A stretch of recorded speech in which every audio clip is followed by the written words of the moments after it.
My parents called 911 to report a kidnapping while I sat sipping a latte in my new apartment, over 10 miles away, when my father screamed that I was punishing them.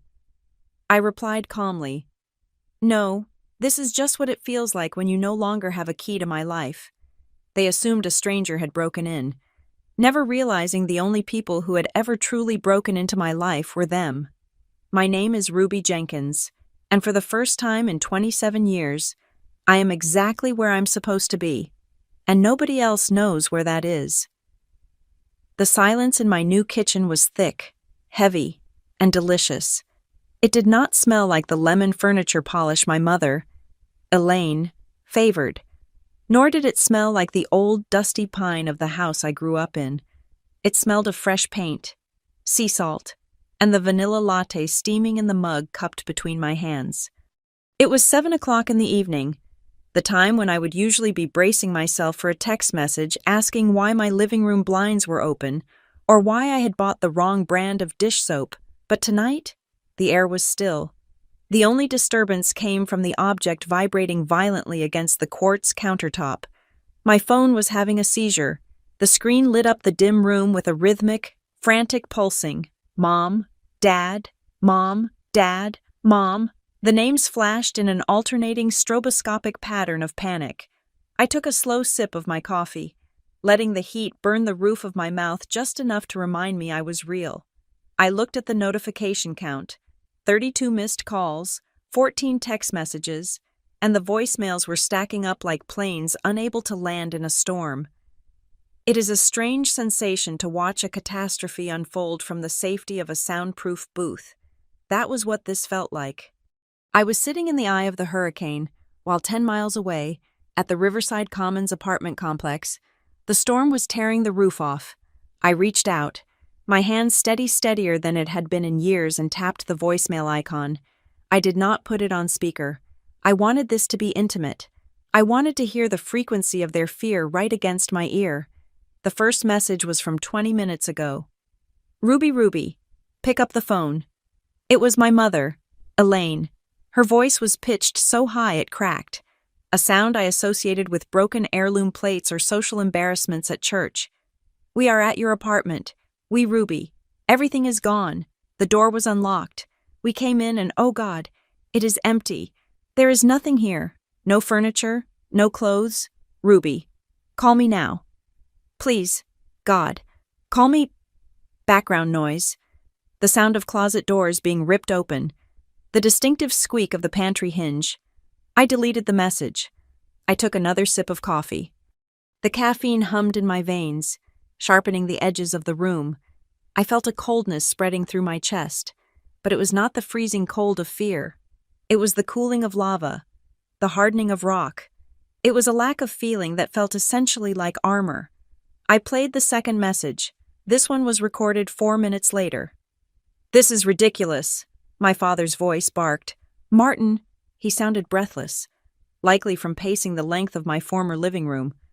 "I am calling the police. Ruby, if you are there, if you are hurt, listen to me. Whoever did this is going to pay. Harlan. Where is that incompetent landlord, Harlan?" The phone muffled as he evidently pulled it away from his face to scream at someone in the hallway. Then he was back, his breathing ragged. "Someone broke in. They cleaned the place out. It is those thugs from the downtown district. I told you this area was not safe. I told you, pick up the phone. Damn it." He did not sound like a father worried about his daughter's soul. He sounded like a property manager whose asset had been mishandled. The audio cut off with a harsh beep. I set the phone down. Face up this time, watching the screen go dark. They truly believed I had been kidnapped, or robbed, or worse. In Martin and Elaine's world, there were only 2 possibilities for my absence. Either I was dutifully waiting for them, or something criminal had happened to me. The idea that I, Ruby Jenkins, the quiet girl who never missed a curfew without apologizing 3 times, the woman who let her mother reorganize her underwear drawer at age 25, had simply chosen to leave. That was not a variable in their equation. It was a mathematical impossibility. A dark, twisted amusement curled in my stomach. It was satisfying. I know I'm not supposed to say that. Good daughters are not supposed to feel satisfaction at their parents' terror. But then, good parents are not supposed to make their children fantasize about disappearing. For a moment, the new apartment faded, and I was back in the old one. My memory superimposed itself over the blank white walls of my new kitchen. I remembered a Tuesday 3 months ago. I had come home from a grueling 10-hour shift at Redwood Insight Group, my brain fried from data analysis. I had unlocked my door, desperate for silence, only to find the air conditioning blasting at 65 degrees. I never set it below 72. I had walked into the kitchen to find a pan of lasagna sitting in the center of the fridge, uncovered, sweating condensation onto the glass shelf. A note was taped to the milk carton. "You looked thin last Sunday. Eat." I had not given them a key. I had taken my key back 2 weeks prior, but they had made a copy. Of course they had. "We just want to make sure you are eating," Elaine had said when I called her, her voice dripping with that weaponized sweetness. "Why are you so defensive? Most children would kill for a home-cooked meal." And then there was the time I woke up on a Saturday morning to the sound of scratching at my window. I lived on the first floor. I had pulled back the curtains, heart hammering, ready to scream for the police. It was Martin. He was outside, testing the resistance of the window frame with a screwdriver. When I opened the window, furious and trembling in my pajamas, he didn't even look up. "This latch is loose," he had said, not greeting me. "Anyone could get in here. I am fixing it. You can thank me later." He was checking the windows like he owned the place, like I was just a squatter in his investment. He was securing the perimeter, not to keep bad guys out, but to keep his possession me safe and contained. No secrets in this house. That was the motto. I looked back at my phone. The screen lit up again. Mom. I could picture them right now. They would be standing in the center of that hollowed-out living room at Riverside Commons. The afternoon sun would be hitting the dust motes dancing in the air, the dust that was settled because I had moved the last box out 48 hours ago. Elaine would be crying, that frantic, hyperventilating weep she used to get what she wanted. She would be clutching her chest, looking around at the bare walls where she had hung a picture of Jesus that I hated. The picture was gone. I had donated it to Goodwill yesterday. Martin would be red-faced, veins bulging in his neck, screaming at Mr. Harlan, the landlord. He would be demanding security footage. He would be threatening lawsuits. He would be looking for broken glass, for forced entry, for any sign of the violence he was convinced the world wanted to inflict on his daughter. He would not find any broken glass. He would not find a scratched lock, because the only people who ever broke locks in my life were them. The irony was suffocating. They were panicking because they thought I had lost control of my life. They were screaming because they thought someone had taken me. They could not conceive that for the first time in history, I was the one holding the wheel. I imagined the police arriving. I imagined the confusion on the officers' faces when they saw no signs of struggle. I imagined the moment the narrative would start to shift, when the evidence would point not to an abduction, but to an evacuation. But not yet. Right now, in this hour, they were drowning in the very scenario they had used to terrorize me for years. The world is dangerous. Ruby, you are not safe without us. Ruby. Well, I was gone, and I was safe, and I was without them. I picked up the phone again. My thumb hovered over the green button. It would be so easy. It would be the reflex action of a lifetime of conditioning. One tap. Mom, I'm here. I'm okay. I could stop her tears. I could lower Martin's blood pressure. I could be the good girl. I could explain that I just moved, that I needed space, that it was a misunderstanding. But I knew what would happen if I did. If I answered, the narrative would snap back to their version of reality. I would be the ungrateful, erratic daughter who caused a scene. They would rush to my new location however they managed to force the address out of me, and they would forgive me for scaring them while simultaneously installing new locks that they held the keys to. The dynamic would reset. The cage would just get bigger. But the bars would be reinforced. No, I let the phone ring until it went to voicemail again.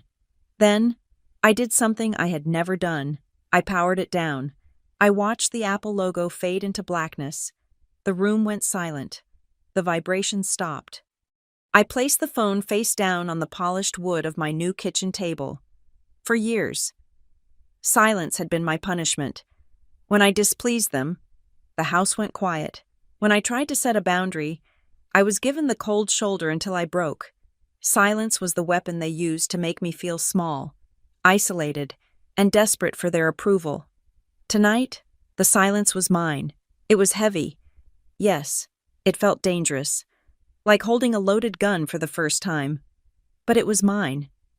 I stood up and walked to the window of my new apartment. It was on the 12th floor of the Silver Line Tower. I looked out at the city lights, a sprawling grid of amber and white. Down there, somewhere in the distance, sirens were likely wailing, racing toward an empty apartment to investigate a crime that had not happened. You might think I am cruel. I can hear the accusation in your thoughts. You are thinking, how can she let her parents suffer like that? They think she is dead. That is torture. I used to think that way too. I used to think that love meant never causing discomfort.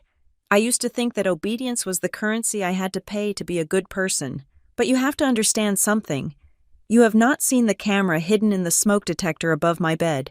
You have not felt the suffocating weight of a mother who reads your diary and calls it protection. You have not had a father who tracks your location like you are a stolen vehicle. You will think I am a monster for letting them sweat in that empty room. But wait. Wait until you see the footage. Wait until you see the logs. I turned away from the window and looked at the black rectangle of my phone on the table. It was just a piece of glass and metal. But right now, it was the wall between my past and my future. I washed my coffee mug in the sink, taking my time, feeling the warm, soapy water on my hands. I dried it and placed it in the cupboard. My cupboard. Organized my way. I was not punishing them.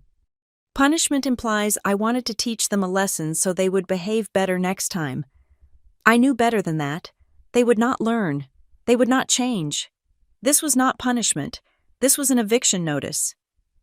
I walked over to the light switch and flicked it off, bathing the kitchen in darkness, illuminated only by the city glow from outside. I felt a strange, terrifying thrill run up my spine. It was the thrill of the fugitive, the exhilaration of the escape artist who has just slipped the handcuffs while the audience is still watching the box.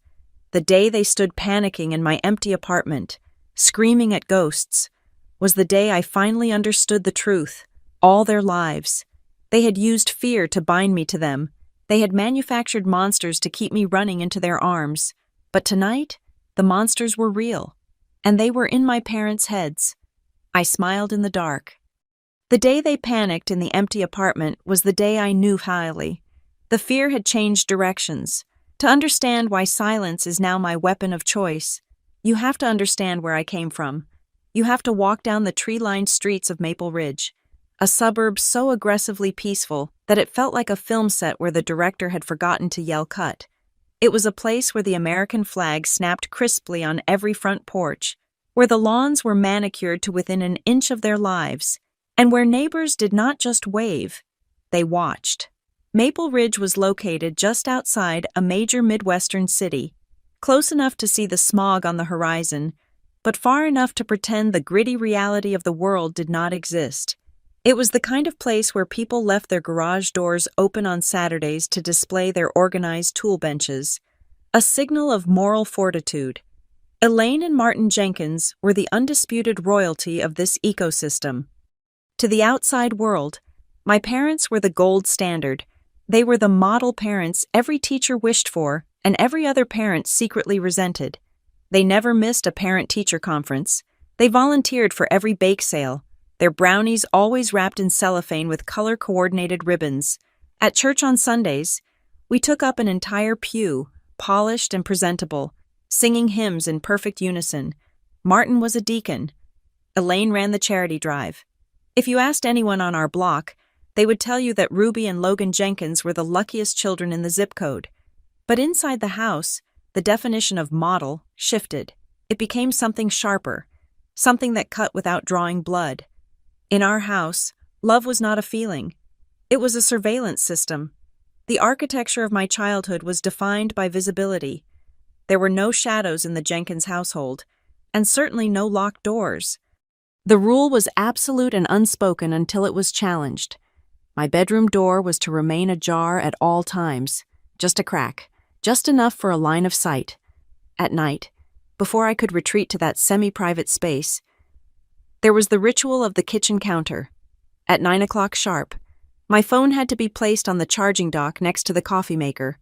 It was not about charging the battery, it was about surrendering the connection to the outside world. "Nothing good happens after 9 o'clock, Martin would say, tapping the counter with his index finger. "Rest your mind, Ruby." I would lay the phone down, feeling a phantom limb sensation as I walked away. I knew that as soon as I went upstairs, the screen would light up, and Elaine would be scrolling. She would read every text, check every browser history log, and analyze every emoji usage. She called it spot checking. I called it suffocation. The turning point. The moment I realized I was not living in a home but in a facility happened when I was 14 years old. It was a Tuesday. I had argued with a friend at school. A trivial spat that felt like the end of the world at that age. I just wanted to cry without an audience. I wanted to be ugly and messy and alone. When I went to my room, I pushed the door shut. It did not lock. We did not have locks on the interior doors, but the latch clicked. 2 minutes later, the handle turned. Elaine. "Ruby, why is this shut?" "I am changing," I lied, wiping my eyes. "Open it when you are done." Immediately, I did not open it. Instead, fueled by a sudden, desperate need for autonomy, I grabbed a heavy wooden dining chair I had dragged into my room for homework. I wedged the back of the chair firmly under the doorknob. When she tried to open it again, the door held. "Ruby," her voice went up an octave. "Ruby, the door is stuck." "I just want to be alone," I screamed. It was the first time I had ever raised my voice like that. The pounding started. Not panicked pounding, but angry. Rhythmic thuds. "Open this door, now!" I sat on my bed, knees pulled to my chest, watching the doorknob jiggle violently against the resistance of the chair. It felt like a siege. I stayed there for an hour, terrified and exhilarated, until eventually, the house went silent. I fell asleep with the chair still wedged in place, feeling like I had won a great victory. The next morning, I went to school early to avoid the tension. When I came home that afternoon, the house was quiet. I walked up the stairs, my backpack heavy on my shoulders, and turned toward my room. I reached out to grab the doorknob, but my hand grasped nothing but air. I froze. The brass knob was gone. In its place was a jagged, circular hole through the wood, revealing the pink carpet of my bedroom on the other side. Martin walked out of the master bedroom. He was holding a screwdriver. He did not look angry. He looked calm, almost bored, like he had just tightened a loose faucet. "We do not have barriers in this family. Ruby," he said, his voice level, "if you feel the need to lock us out, then you clearly have something to hide, and there are no secrets in this house." He didn't yell. He didn't ground me. He just took the hardware. For the next 4 years, I lived with a hole in my door. I had to dress in the corner of the room, huddled behind the closet door for cover. Any sound from the hallway a footstep, a cough made me freeze. I could see them walking past through the hole, and I knew they could see me. It was not just the physical space, it was the mental space. Elaine felt she had a divine right to my thoughts. She would clean my room when I was at school, a task she performed with the thoroughness of a forensic investigator. I would come home to find my journals rearranged. "I read your entry about the math teacher," she said once while chopping carrots for dinner. "You sounded disrespectful. We raised you better than to mock authority." I felt the blood drain from my face. "That is private. Mom, that is my diary." "Private." She stopped chopping and looked at me, the knife hovering over the cutting board. Her eyes were wide, filled with a terrifying innocence. "Ruby, I am your mother. I have to know what is in your heart to protect you. If you are writing things you are ashamed of, that is the problem, not me reading them." My anger, my sense of violation, was always dismissed. If I cried, I was being dramatic. If I argued, I was being disrespectful. If I went silent, I was being sullen. "It is just teenage drama," Martin would say to the neighbors while washing the car, chuckling as if I were a quirky sitcom character. "You know how girls are." But it was not how girls were, it was how prisoners were. The injustice became sharper when I looked at Logan. My brother was 2 years younger than me, but the rules that bound me seemed to dissolve when they touched him. Logan's door had a knob. Logan's door could be shut. When Logan was 16, he was allowed to go on a camping trip with his friends for a weekend. No parents, just boys in the woods. "Boys need adventure," Martin explained when I pointed out the discrepancy. "They need to learn self-reliance." "I need self-reliance," I argued. I was 18 then, a senior in high school. "I want to go on the senior trip to Chicago." "That is different," Elaine said, smoothing the tablecloth. "A city is dangerous for a young woman. You are precious, Ruby. We have to keep you safe. Logan can handle himself. You are a target." I looked between them. "So he gets freedom because he is a boy, and I get a cage because I am a girl." "It is not a cage," Martin snapped, his patience fraying. "It is a fortress." "Do you have any idea how much money we spend to keep you safe? The alarm system, the tuition for that private school, the clothes on your back. You talk about freedom like you are oppressed, but you live like a princess." That was their trump card, the ledger of debt. Every time I tried to draw a boundary, they pulled out the receipt. They had fed me. They had clothed me. They had driven me to piano lessons. Therefore, they owned me. To ask for privacy was to declare ingratitude for their sacrifice. I learned to stop asking. I learned to stop arguing. I learned that the only way to survive was to become boring. I stopped writing in my diary. I stopped talking about my real feelings at the dinner table. I became a mirror, reflecting back exactly what they wanted to see: a good, obedient, grateful daughter. But inside, I was building a different kind of fortress. I remember the night of my 16th birthday. I was lying in bed, staring at the circle of light coming through the hole in my door from the hallway lamp. I could hear the television downstairs, Fox News, Martin's nightly ritual. I pulled the blankets up to my chin and whispered into the pillow, so quietly that even the microphones they probably hadn't installed yet couldn't pick it up. "One day," I promised myself, "one day, I will have a door that only I have the key to, and I will lock it, and I will never, ever open it unless I want to." That promise became my spine. It held me upright through college, where I chose a university only 40 minutes away because they threatened to cut off funding if I went out of state. It held me upright through the weekends I was forced to come home to reconnect. And it was that promise that drove me to study data analytics. I needed a job that paid well. I needed a job that was in high demand. I needed financial independence because I knew that in the Jenkins family, money was the chain. If I wanted to break the chain, I had to buy my own freedom. Transitioning to age 27 felt like waking up from a long, suffocating dream. When I landed the position at Redwood Insight Group, a prestigious firm in the heart of the city, I felt the weight lift. The salary was good, more than good. It was enough to rent an apartment in the city Riverside Commons. It was enough to pay my own bills. I remember sitting at my new desk on the 22nd floor of the Redwood building, looking out at the skyline. I had my own ID badge. I had a computer password only I knew. I had a bank account in my name only. I thought I had escaped. I thought the geography was the problem. I thought that by moving 30 miles away from Maple Ridge, by signing a lease, by becoming a tax-paying adult, I had fulfilled the vow I made at 16. I thought the hole in the door was gone. I did not realize then that they had simply moved the hole. They had packed it up, carried it across the city lines, and were waiting for the moment to drill it into my new life. I thought I was free because I held the key to my apartment. I was naive.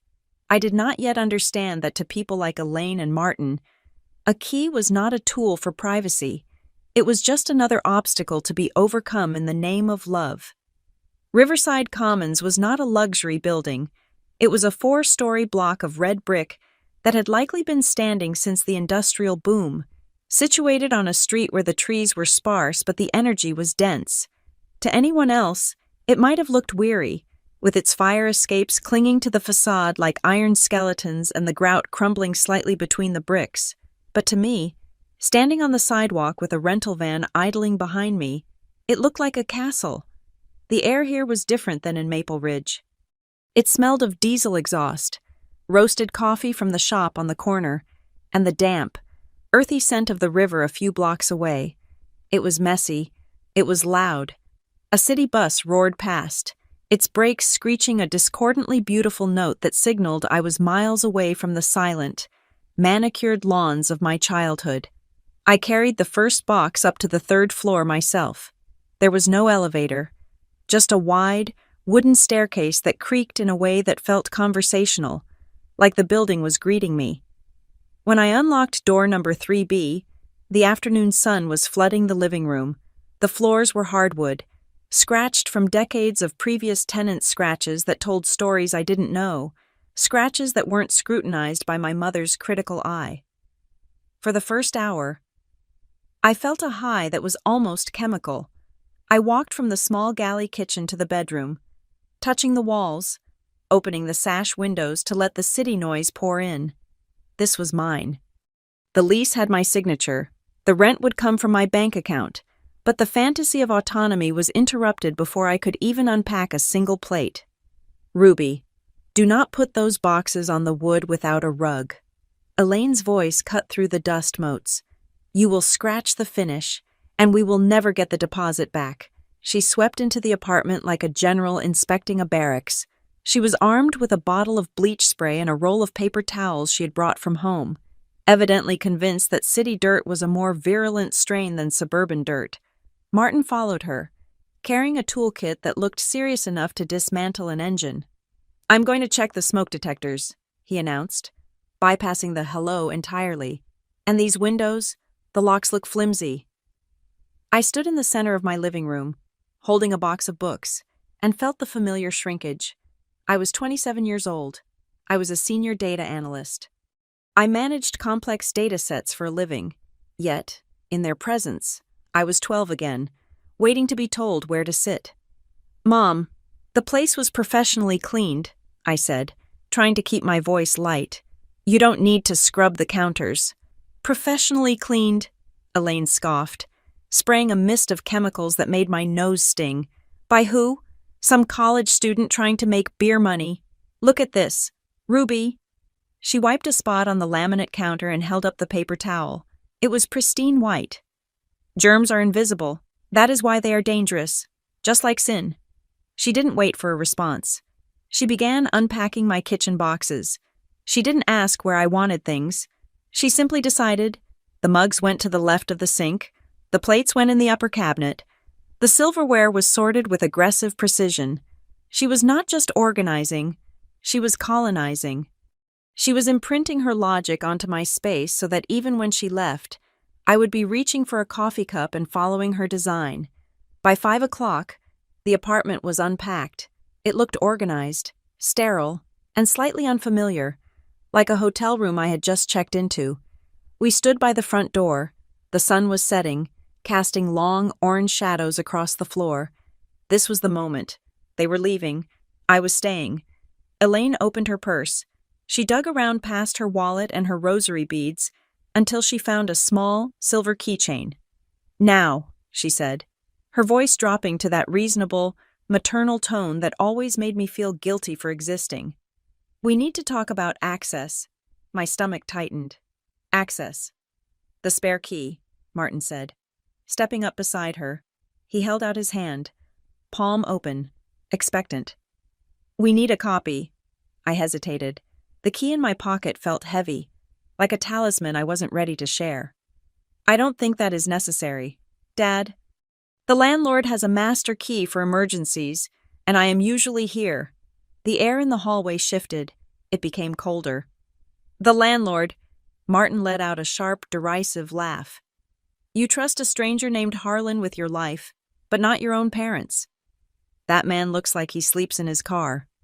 Ruby, if there is a fire, or a gas leak, or if you slip in the shower and break your hip, Who is going to come, Harlan? It is just for emergencies, honey, Elaine added, her eyes wide and wet, playing the good cop to Martin's bad cop. Just in case, you are a single woman living alone in the city. We won't come over unannounced. You know that. We just need peace of mind. How can I sleep at night knowing you are locked in here and I can't get to you if you need me? Responsible adults always have a backup plan, Martin recited. A phrase I had heard 10,000 times. I looked at them. I saw the genuine fear in Elaine's eyes, that weaponized anxiety that she wore like a cloak. I saw the rigid set of Martin's jaw, and then I saw the ghost of the girl who had her door handle removed at 14.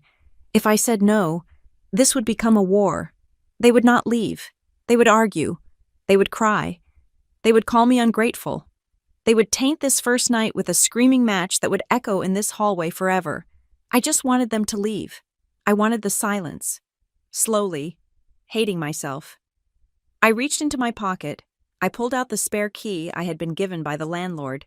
It was shiny and brass, catching the last of the sunlight. Okay, I whispered, but please call first. Always call first. Of course.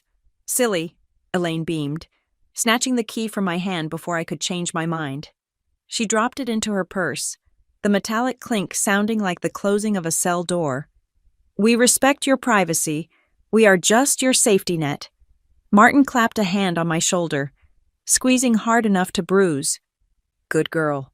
You made the smart choice. When the door finally closed behind them, I locked it. Then I engaged the deadbolt. Then I slid the chain across. I slid down the door until I hit the floor, burying my face in my knees. I felt like I had just signed a treaty with an occupying force, trading a piece of my sovereignty for a temporary ceasefire. But as the days turned into weeks, the anxiety began to recede. The first month at Riverside Commons was, without hyperbole, the most beautiful month of my life. I established rituals that were entirely my own. I would come home from work at 6, kick off my heels by the door, not in the closet, but right there on the rug, and no one corrected me. I cooked dinner, experimenting with recipes Elaine would have called too spicy or too ethnic. I made curry that smelled up the whole apartment, and I didn't turn on the fan. I discovered that the guy in apartment 3A, a graphic designer named Miguel, played acoustic guitar on his balcony every Tuesday and Thursday evening. He wasn't playing loud rock music. He played flamenco, intricate and soulful finger-picking that drifted through my open window. It became the soundtrack to my evenings. I would sit on my second-hand sofa, a glass of wine in hand, listening to a stranger make art, and feel a profound sense of belonging. I belonged to myself. I started to believe that maybe the key was just a piece of metal. Maybe they really did just want it for emergencies. They hadn't visited. They called. Sure, every day, but they hadn't shown up. Then, the glitches started. It was subtle at first, so subtle that I thought I was imagining it. I came home one Tuesday to find my throw blanket, a chunky knit gray Afghan, folded on the arm of the sofa. I distinctly remembered leaving it in a heap on the cushions that morning because I had been running late. I stared at the neat square fold. Maybe I folded it without thinking. I told myself, muscle memory. 2 days later, it was the coffee cup.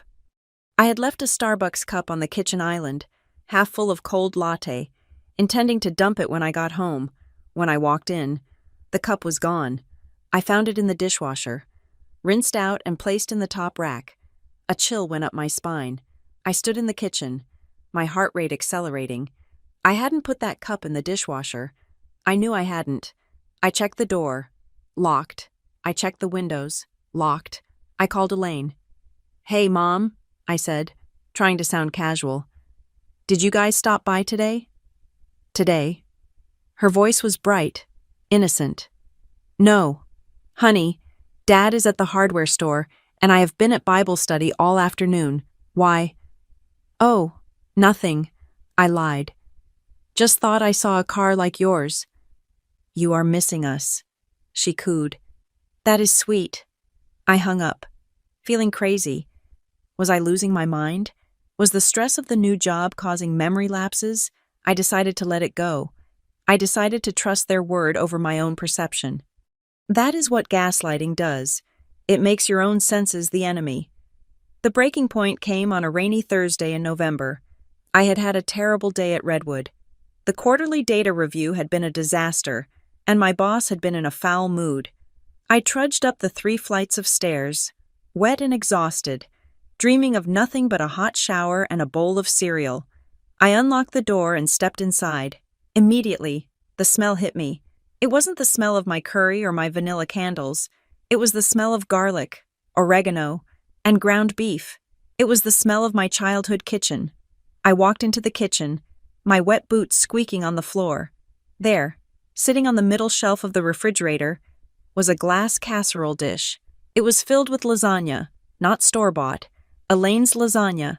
Taped to the plastic wrap was a note on stationery that had a little teddy bear printed in the corner. You look too thin in your Facebook photos. You work too hard. Eat real food. Love, Mom. I stared at the note. I didn't feel loved. I didn't feel cared for. I felt like someone had walked over my grave. They had been here. They had let themselves in, walked through my living room, opened my fridge, and judged the contents of my life. They had done it while I was at work, unaware.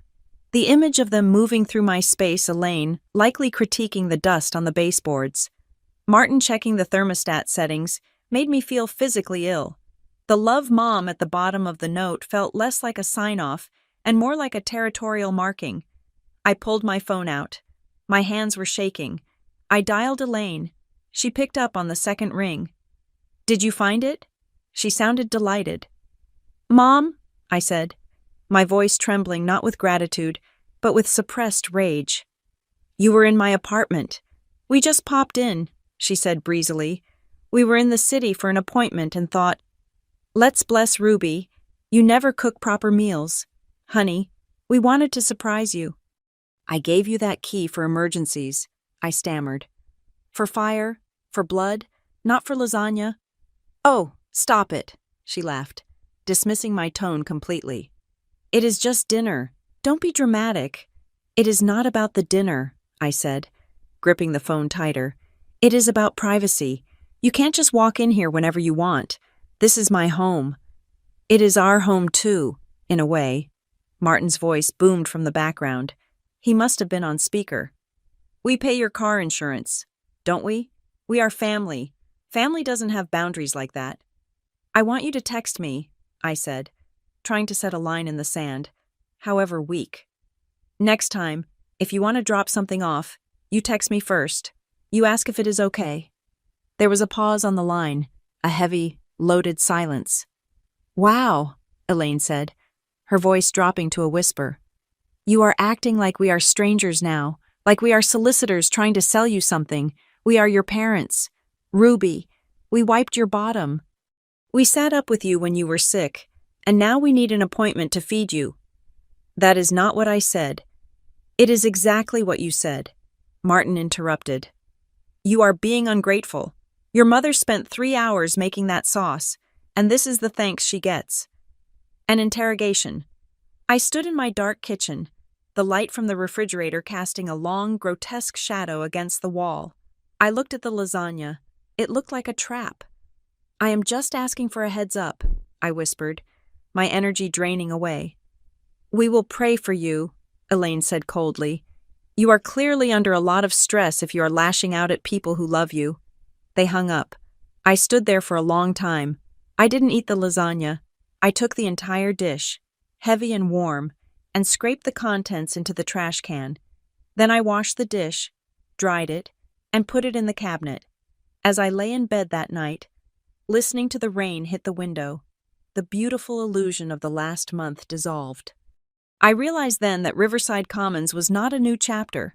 To them, it was just an annex. It was a detached wing of the house in Maple Ridge. In their minds, there was no threshold I could cross that would make me sovereign. I looked at the front door, bolted and chained. It didn't matter. The lock was physical, but the ownership was psychological. That shiny brass key I had placed in Elaine's hand wasn't just a tool to open a deadbolt. It was a permission slip. It was a contract that said, "I am still yours. Come and go as you please." I stared at the ceiling, tears hot in my eyes. I had thought the key was for emergencies. I was wrong. The key was the emergency. If the lasagna incident was a warning shot, what happened on that Friday night in early December was a declaration of war. I walked into my apartment at 6:30. My shoulders knotted with the specific tension that comes from staring at spreadsheets for 9 hours. All I wanted was to collapse onto my sofa, which faced the window, and watch the city lights flicker on while I ate takeout dumplings. I unlocked the door, pushed it open, and stopped dead. My brain momentarily short-circuited. Unable to process the visual data, I actually stepped back into the hallway to check the number on the door. 3B. Yes, this was my apartment, but it wasn't my home. My living room had been rearranged, completely. The charcoal gray sofa I had carefully positioned to catch the best light was now shoved against the opposite wall, facing the kitchen. My vintage area rug, a find I was incredibly proud of, was rolled up and leaned in the corner like a discarded carcass. In its place lay a fluffy, bright cream carpet that looked like something from a nursery. The gallery wall of abstract prints I had spent a weekend hanging was gone. The walls were bare, leaving behind the ghost-like holes of the nails. Surprise! The voice came from the center of the room. Elaine was standing there, hands on her hips, beaming, in her right hand. She gripped a claw hammer. For a split second, seeing my mother standing in my altered living room holding a weapon, I felt a spike of genuine, primal fear. "Mom!" My voice came out as a whisper. "What did you do?" "I fixed the flow," she announced, gesturing with the hammer. "I was looking at your layout last time we were here, and it just felt so closed off. I saw this arrangement on Pinterest. It is called Open Heart Feng Shui. It encourages family connection." Family connection. I dropped my bag, the sound loud in the quiet room. "Mom, you moved my furniture. You took down my art." That art was depressing. Ruby, all those black and white swirls. It looked like a Rorschach test for a serial killer. "We bought you some lovely landscapes. They are in the trunk." From the bedroom, I heard the whine of a power drill. My stomach dropped. I ran past Elaine, dodging the new cream rug, and burst into my bedroom. Martin was standing on my bed shoes, still on drilling into the brick wall above my headboard. He was installing a heavy oak shelf that I had never seen before. "Dad." "Stop," I screamed. He didn't stop. He finished driving the screw, the noise tearing through the air. Before he looked down at me, he wiped sawdust from his hands onto his pants. "This place has no storage. Ruby," he said, as if commenting on the weather. "You have books piled on the floor. It looks sloppy. Responsible adults have shelving." "I like the books on the floor," I yelled, my voice shaking. "I like my sofa by the window. Why are you doing this?" Martin stepped down from the bed, his weight making the mattress groan. He looked at me with that pitying, condescending expression that made me feel 2 feet tall. "We invested in this place too. You know, that security deposit. We helped with the moving van that makes this a joint venture. We are just protecting our asset." "It is a rental," I argued, tears stinging my eyes. "And I pay the rent. Me, not you." Elaine appeared in the doorway, still holding the hammer. "Oh, Ruby, don't be so territorial. It is ugly. We spent all afternoon doing this for you. Most daughters would be crying tears of gratitude." I looked around the room. My sanctuary, my safe space. It didn't look like mine anymore. It looked like a stage set, a dollhouse where the giant hand of a child had reached down, plucked up the furniture, and rearranged it to suit a game I wasn't playing. "Get out," I said. It was quiet, but I said it. "Excuse me?" Martin's brow furrowed. I said, "Get out. Both of you. Leave the key." Elaine laughed. It was a nervous, tinkling sound. "She is tired. Martin, low blood sugar. Come on, let's go get some dinner. We can finish hanging the landscapes tomorrow." "There will be no landscapes," I shrieked. "Get out." They left, but they took the air with them. And they did not leave the key. "We will discuss this when you are rational," Martin had said as he closed the door. I spent that night moving everything back. I dragged the heavy sofa across the floor alone, scratching the hardwood, sweating, crying. I ripped up the cream rug and shoved it into the hall closet. I put my art back up, even though the new holes they had made were still visible. I was trying to reclaim my territory, but the apartment felt tainted. I thought that was the peak. I thought that was the worst it could get. I was wrong. The following Wednesday, I was at Redwood Insight Group, deep in a SQL query, when my phone buzzed.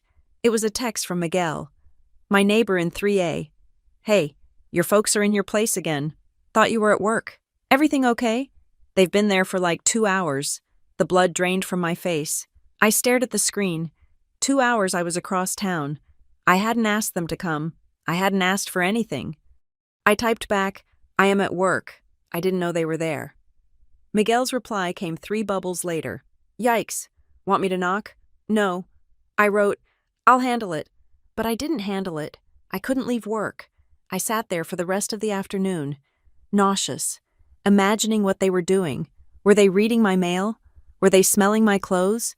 Were they rearranging the furniture again when I got home that evening? The apartment was empty, but it wasn't the same. The air felt disturbed. I found the evidence in the bathroom. The toilet seat was up. Martin. And in the kitchen, my coffee canister had been refilled with a cheap brand of hazelnut blend that Elaine liked. They were haunting me. They were ghosts that didn't wait until midnight. They came at noon. With keys, they refused to surrender. The explosion happened 4 days later. I had gone away for a weekend retreat with my department, a team-building exercise at a lodge 2 hours north. I had told my parents I would be away. That was my mistake. I gave them the data point they needed: vacancy. I returned on Sunday evening, exhausted but refreshed. I hauled my bag up the stairs, unlocked my door, and stopped. There were shoes by the door. Not my shoes, not my parents' shoes. A pair of men's loafers and a pair of women's orthopedic sandals. I walked into the living room. Sitting on my sofa, my repositioned sofa, were Mr. and Mrs. Miller. They were a couple from my parents' church, people I had known vaguely since I was a child. They were drinking tea from my mugs. Mrs. Miller looked up and smiled pleasantly. Oh, Ruby, you are back early.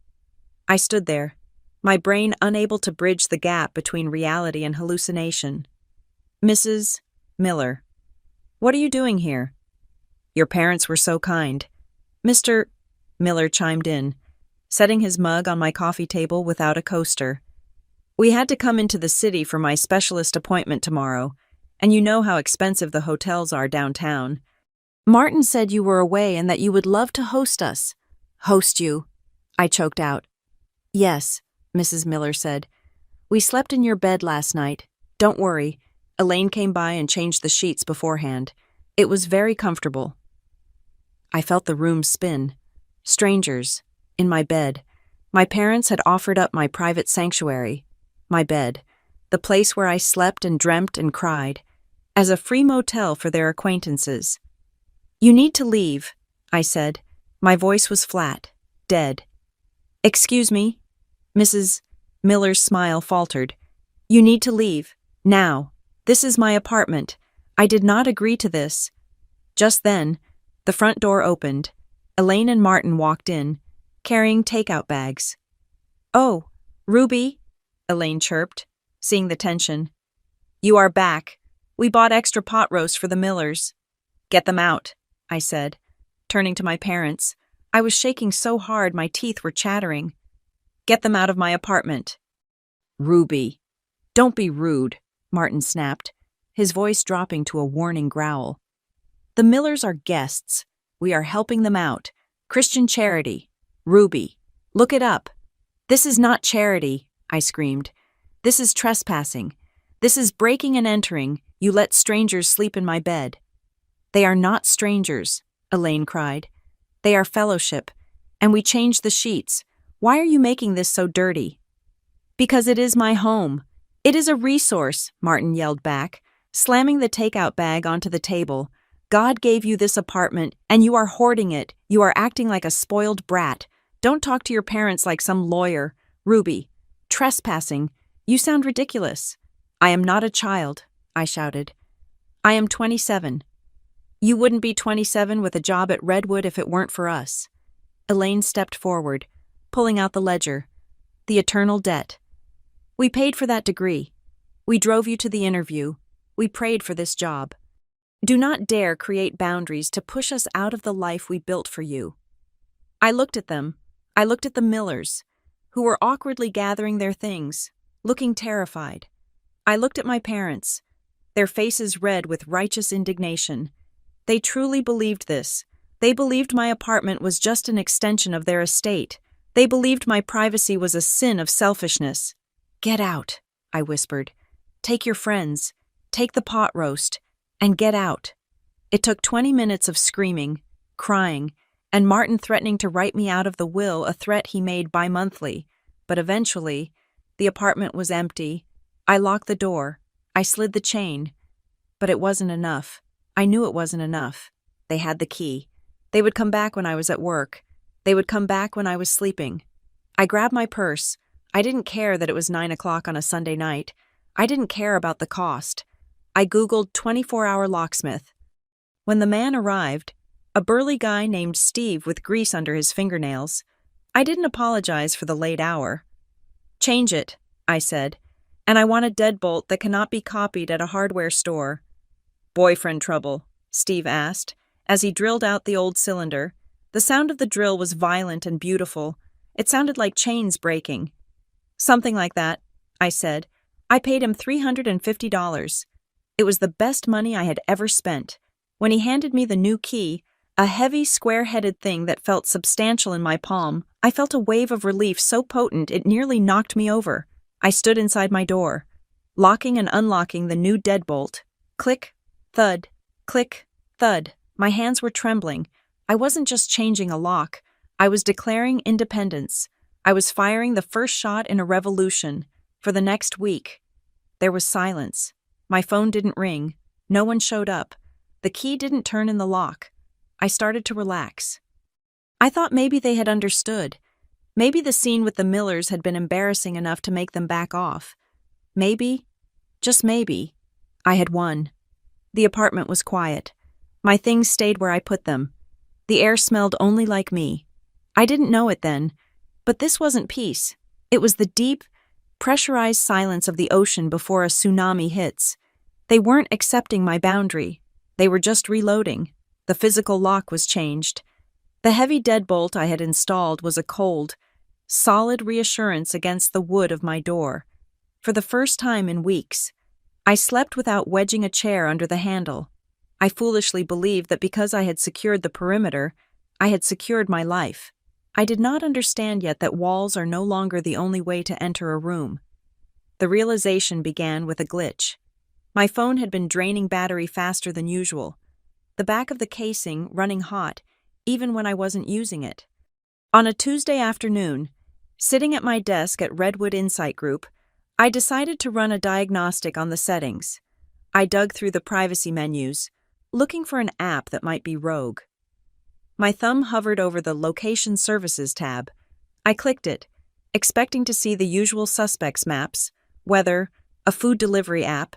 Instead, at the very top of the list, under a subheading labeled Family Sharing, I saw two icons, Mom, Dad, beside their names. The status read, Share indefinitely. The air in the office was climate-controlled to a perfect 70 degrees. But I felt a sudden, drenching sweat break out on my neck. I stared at the screen. I had never authorized this. I had never tapped that button. Then I remembered the night I moved in. Let me set up the Wi-Fi for you. Honey, Martin had said, you know these routers are tricky. He had asked for my phone to test the signal strength. He hadn't been testing the signal. He had been tagging the animal. I sat there, watching the little blue arrow next to their names. It was solid, not outlined. That meant it was actively transmitting. Right now, they could see I was at the office. They could see when I went to the grocery store. They could see how long I stayed at the pharmacy. I felt a wave of nausea so strong I had to put my head between my knees. It wasn't just an invasion. It was a leash, an invisible, digital leash that stretched all the way from my pocket to their kitchen table in Maple Ridge. I wanted to turn it off immediately. My finger trembled over the toggle, but a colder, sharper instinct stopped me. If I turned it off, they would know. They would get a notification. Ruby stopped sharing location, and then the calls would start. The accusations. The, "Why are you hiding?" interrogation. I needed to confirm the depth of the rot before I cut it out. 2 nights later, I went out for drinks with Marcus, a senior analyst on my team. Marcus was everything my parents were not: laid back, tech-savvy, and respectful of personal space. We went to a dive bar 3 blocks from my apartment. I needed the noise. I needed the alcohol. I needed to feel like a normal 27-year-old woman. We stayed out late. I didn't check my phone. I laughed. I vented about work. I drank 3 gin and tonics.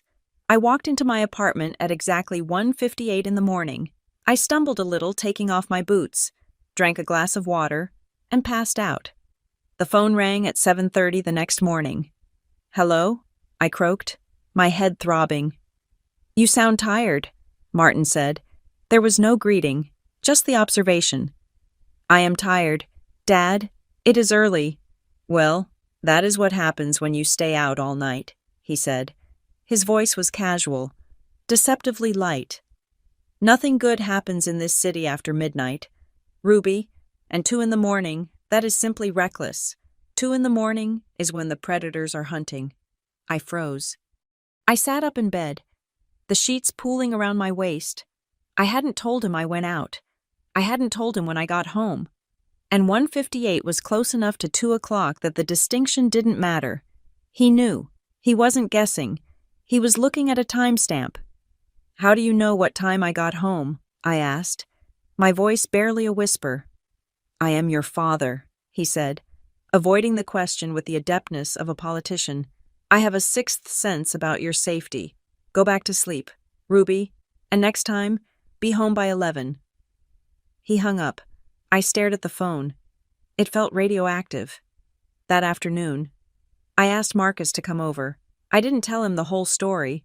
It was too humiliating to admit that my parents were stalking me like a fugitive, but I told him I suspected my landlord had installed some weird equipment. Marcus arrived with a bag of equipment he used for network testing.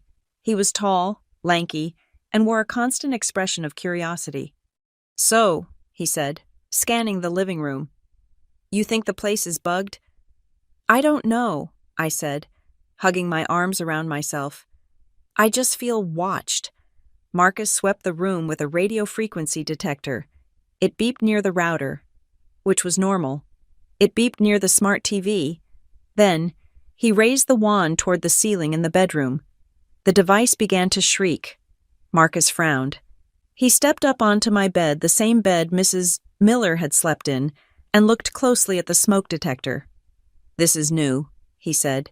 "The plastic is white, no dust. My dad installed it," I said. "He said the old one was faulty. He came over a few weeks ago with a toolkit." Marcus twisted the device. It didn't come off the mount the way a standard first alert detector does. He had to use a small screwdriver to pry the casing loose. When the cover popped off, my heart stopped. There was no ionization chamber inside. There was no battery compartment for a 9-volt battery. Instead, wired directly into the building's electricity, was a small, black square, a lens, and next to it, a slot holding a micro SD card. "Ruby," Marcus said, his voice dropping. He looked down at me, his face pale. "This isn't a smoke detector. It's a wide-angle camera. It has night vision." I couldn't breathe. The room seemed to tilt. "Is it broadcasting?" "It has a Wi-Fi chip," Marcus said, examining the circuit board. "But it looks like it is recording locally to the card, too. Probably a backup in case the internet goes down." He pulled the SD card out. "Do you want to see?" "No," I said initially. Then, "Yes." We plugged the card into Marcus's laptop. A folder popped up labeled DCIM. Inside were hundreds of video files, dated and time-stamped. Marcus clicked on one from 3 days ago. The video opened. It was a high-angle, fisheye view of my bedroom. It was in black and white night vision. I was sleeping. I was tossing and turning in my sheets. I watched myself sleep for 10 seconds before I gagged. "Turn it off," I said. Marcus clicked another file. This one was from the daytime. The room was empty. Then, the door opened. Elaine walked in. This was from the day I was at work. The day Miguel had texted me. On the screen, my mother didn't look like a woman dropping off lasagna. She moved with a strange, predatory stealth. She opened my nightstand drawer. She took out my journal. She stood there, right in the center of the frame, reading my private thoughts. She flipped the pages, pausing to read entries, her face impassive. Then she moved to the closet. She riffled through my clothes. She pulled out a dress I had bought, a black slip dress, and held it up, shaking her head in disapproval. She was inventorying me. She was consuming my life. "Oh my God," Marcus whispered. "Ruby, you need to call the police." "I can't," I said. The shame was burning me alive. "It's my mother." "This is illegal," Marcus said. "This is a felony in most states. Unlawful surveillance."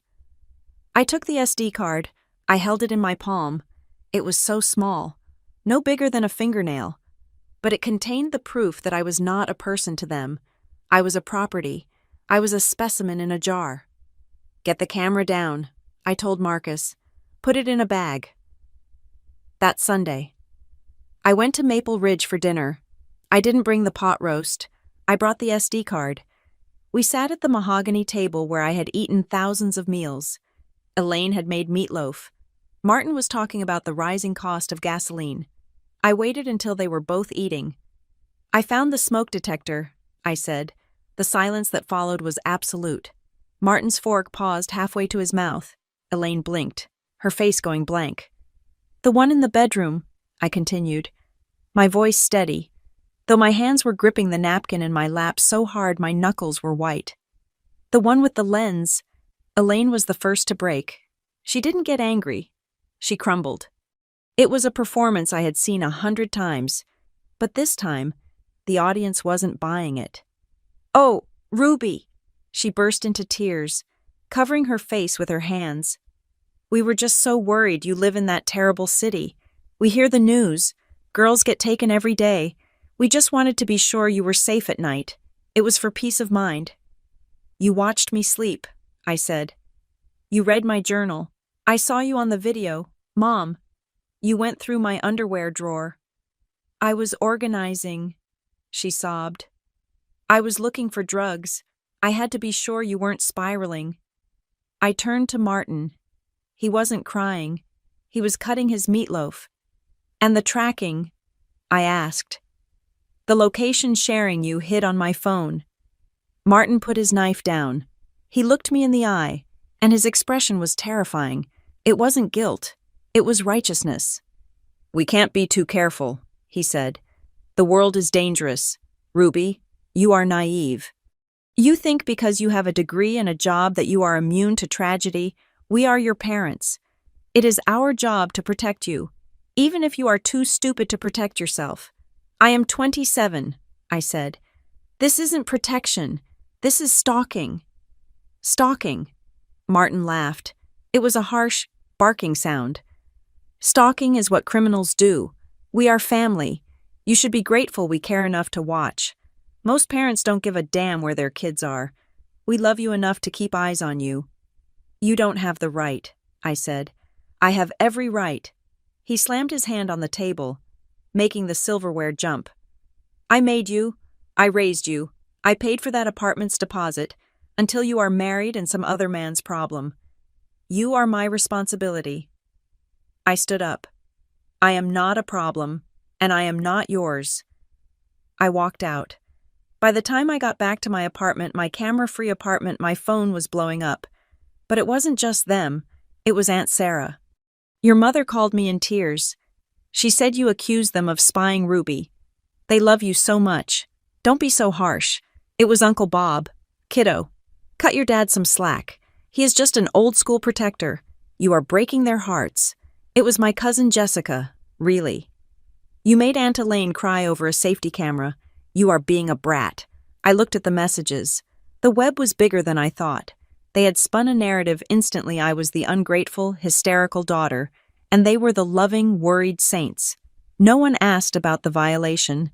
No one asked how it felt to have your father comment on your bedtime from 10 miles away. They were all complicit. The whole family structure was built on the idea that children were property and parents were gods. I didn't reply to any of them. Instead, I opened my laptop. I didn't go to Facebook. I didn't go to Instagram. I went to a legal database. I typed in the search bar, tenant rights regarding landlord surveillance, state laws on unauthorized video recording, definition of criminal stalking. I read for hours. I learned about expectation of privacy. I learned about two-party consent. I learned that what they had done wasn't just overprotective parenting, it was a classy felony. I looked at the SD card sitting on my desk. It wasn't just a memory anymore, it was evidence. For the first time, my anger cooled into something hard and sharp. I stopped thinking about how to explain myself to them. I stopped thinking about how to make them understand my feelings. They didn't care about my feelings. I needed to stop thinking like a daughter. I needed to start thinking like a prosecutor. I picked up a pen and a fresh notepad. I wrote down the date. I wrote down the time. I wrote down exactly what Martin had said. You should be grateful we care enough to watch.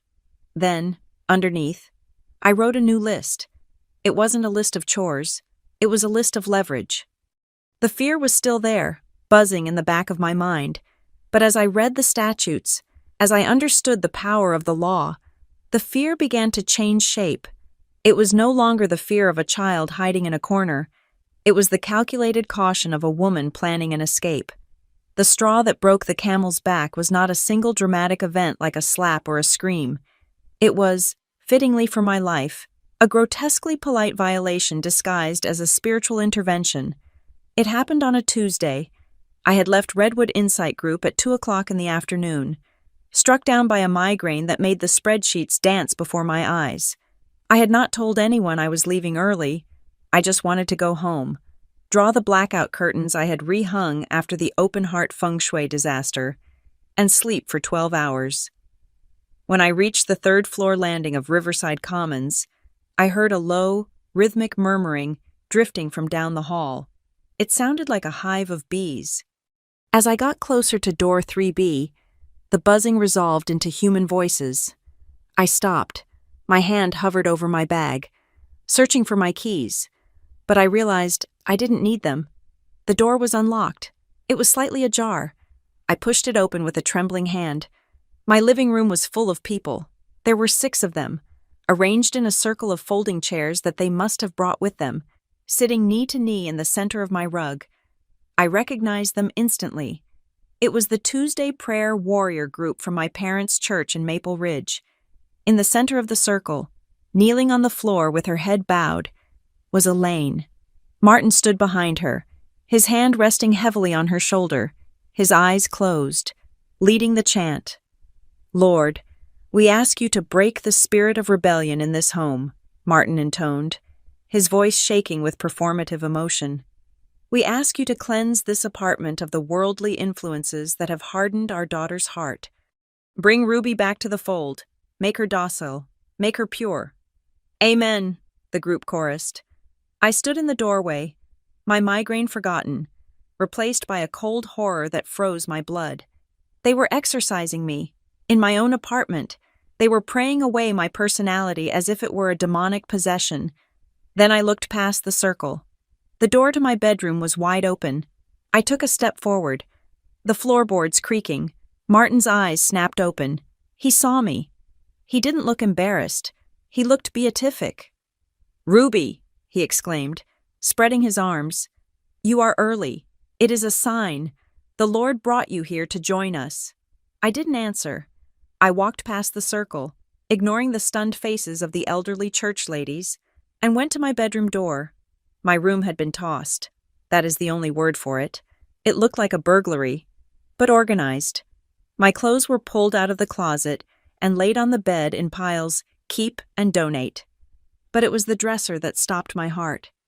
My underwear drawer was pulled all the way out and set on top of the dresser. My bras, my panties, My personal items were sorted into neat rows. A trash bag sat on the floor, half filled with the lace thongs and silk camisoles I had bought for myself, things Elaine deemed promiscuous. "We were just doing a spiritual cleansing," Elaine said, appearing at my elbow. She reached out to touch my arm. "A chaotic room leads to a chaotic mind. Ruby, we are helping you purge the darkness." I couldn't breathe. The air in the room felt thick, gelatinous. I looked at the trash bag. I looked at the circle of people in my living room. I looked at my mother's face, which was glowing with the terrifying certainty of the righteous. I didn't scream. I didn't fight. My body simply rejected the reality. I turned around, walked out of the bedroom, walked past the prayer circle, walked out the front door, and collapsed on the staircase. My lungs seized. I was gasping for air, but nothing was coming in. My vision tunneled. I sat there on the dirty concrete steps, clutching the railing, making a sound like a dying engine. My phone, clutched in my hand, began to ring. I stared at the screen through my tears. Naomi. Naomi was the project manager at Redwood. She was tough, cynical, and the only person at work I had hinted the truth to. I swiped answer. I couldn't speak. I just wheezed. "Ruby." Naomi's voice was sharp. "I need the Q3 projection numbers. You forgot to Ruby. What is that noise? Are you okay?" "I can't." I gasped. "They are here." "Who is here?" "The parents. Circle praying underwear." "Okay," Naomi said. Her voice shifted instantly from boss to crisis negotiator. "Listen to me. Where are you?" "Stairs." "Stay there. Do not go back inside. Do not talk to them. I am 10 minutes away. I am coming to get you." She was there in 8. I heard her heels clicking furiously on the stairs before I saw her. She found me huddled against the wall, shaking. She didn't ask questions. She pulled me up, wrapped her trench coat around my shoulders, and marched me down to her car. As we pulled away from the curb, I saw Martin stepping out onto the sidewalk, looking around confusedly. Naomi saw him too. She didn't slow down. She accelerated. She didn't take me back to the office. She drove me to a quiet medical building on the north side of the city. "I have an appointment with my therapist in 20 minutes, Naomi said, gripping the steering wheel. "You are taking it. I will pay for the double session."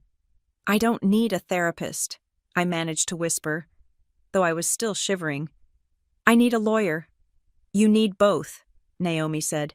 "But first, you need to understand what is happening to you, because you look like a soldier with shell shock."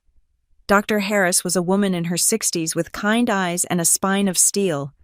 She sat in a leather chair, listening as I poured out everything: the keys, the lasagna, the camera, the location tracking, the prayer circle, the trash bag of underwear. I expected her to be shocked. I wanted her to be shocked, but she wasn't. She nodded, taking notes, her face grave but unsurprised.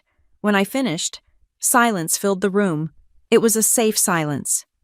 "Ruby," Dr. Harris said softly, "have you ever heard the term enmeshment?" I shook my head. "It is a psychological state where boundaries between family members become blurred or non-existent," she explained. "In healthy families, children are encouraged to become individuals. In enmeshed families, individuality is seen as a betrayal. Your parents do not see you as a separate person. They see you as an extension of themselves, an appendage." She leaned forward. "What you are describing is not love. It is control disguised as care. It is a slow, systematic annihilation of your selfhood." "But they think they are helping," I defended weakly. It was a reflex. "They think the world is dangerous." "The world is dangerous," Dr. Harris agreed. "But right now, the most dangerous people in your life are the ones who claim to be protecting you from it." She looked at me over her glasses. "You have been trying to negotiate with them, haven't you? You have been trying to use logic. You have been saying, 'Please respect my privacy,' expecting them to hear you." "Yes." "You cannot teach someone to respect a boundary in a language they do not speak," she said. "They do not speak respect. They speak power. Every time you explain yourself, every time you argue, you are engaging in the dynamic. You are handing them the power to validate or invalidate your feelings. I stared at her. So what do I do? You change the language, she said.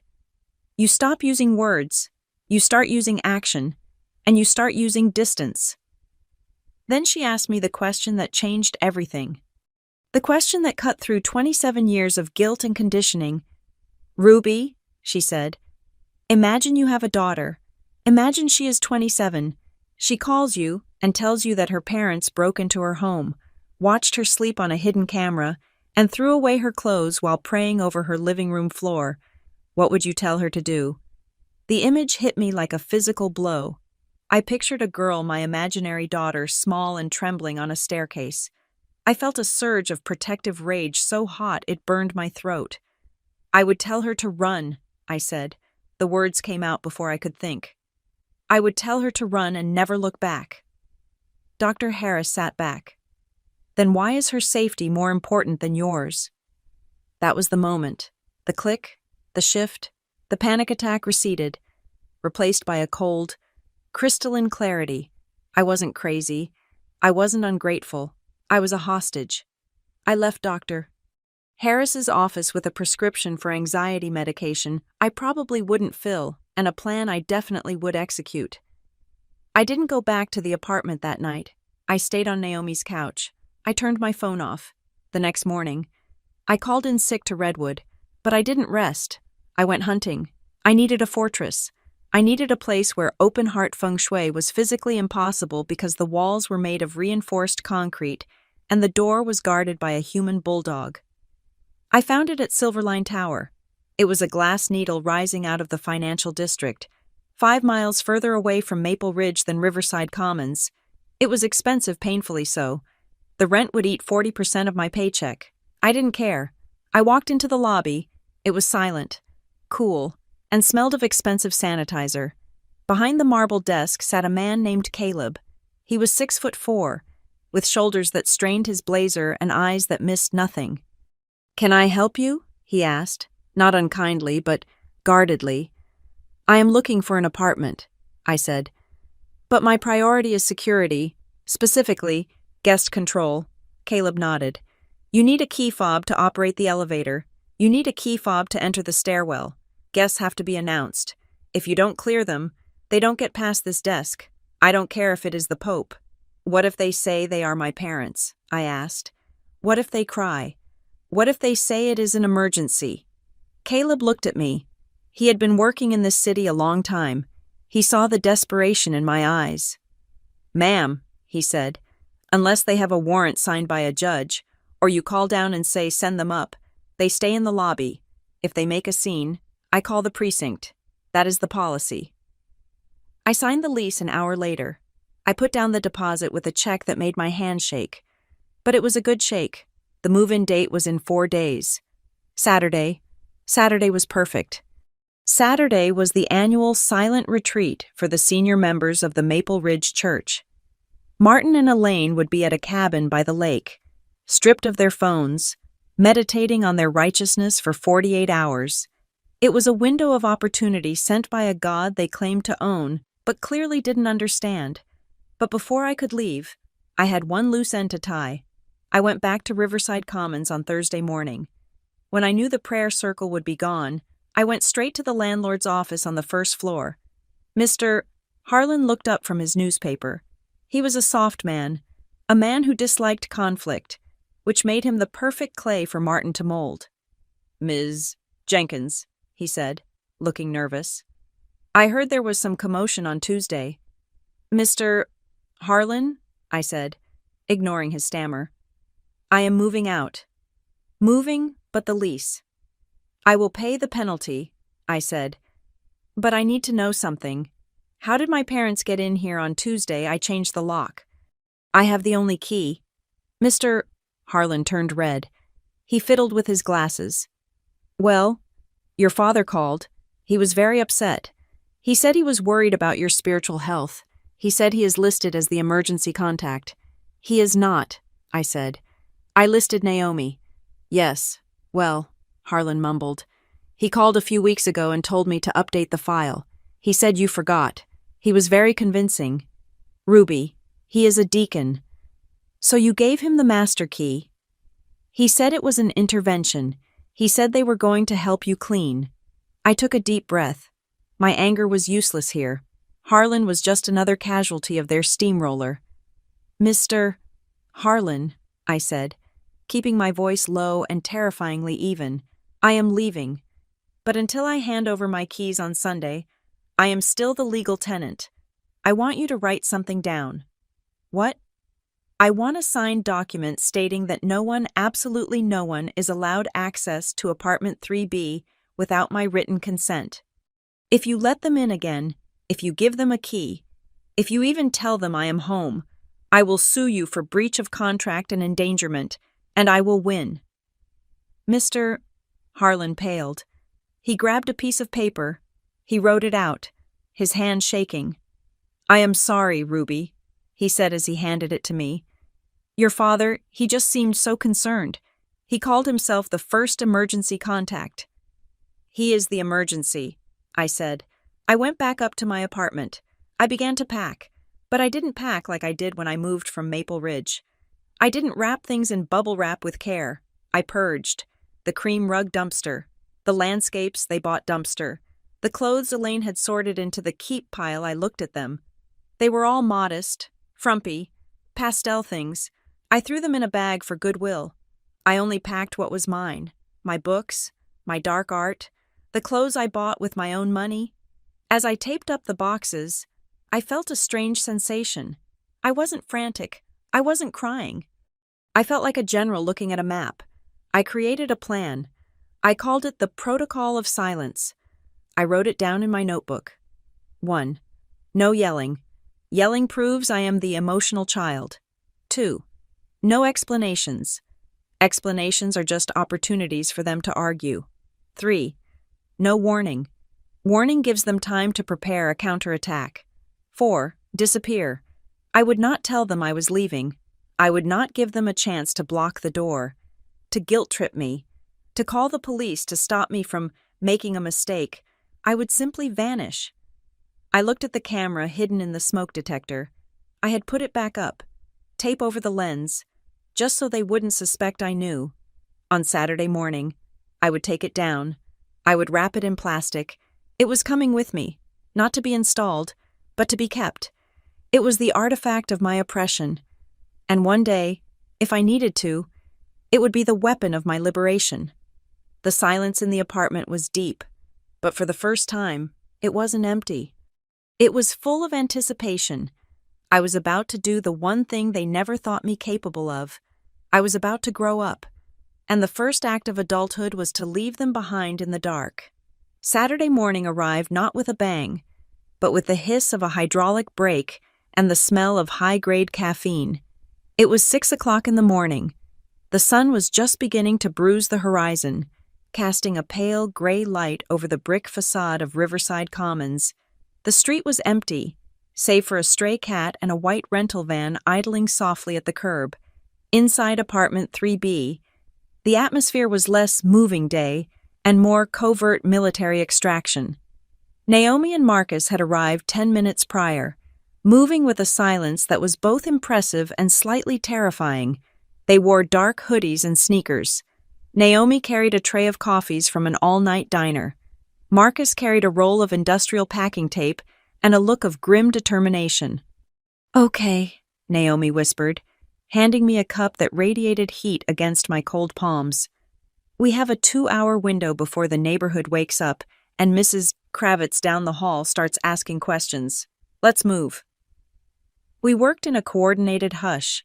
There was no casual chatting, no music playing from a Bluetooth speaker. We were smuggling a life out of a prison, box by box. I had spent the previous night packing, but the final purge happened now. I stood in the center of the living room, looking at the piles. On the left were the brown cardboard boxes sealed with tape my clothes, my books, my kitchenware, the things I had bought with my own salary. On the right was the debris of my mother's love. "Are you sure you want to leave this?" Marcus asked, pointing to the heavy floral curtains that hung over the window. They were expensive, custom-made, and hideous. These probably cost a fortune. "Leave them," I said, my voice steady. "If I take them, she will say I owe her. She will say, 'I bought you those curtains. I have a right to see how they look in your new place. I am not taking anything that has strings attached.'" We left the curtains. We left the lace tablecloth that Elaine had insisted made the place look civilized. We left the set of decorative ceramic roosters Martin had placed on top of the kitchen cabinets because he thought they were whimsical. Leaving them felt like shedding a skin. It was wasteful.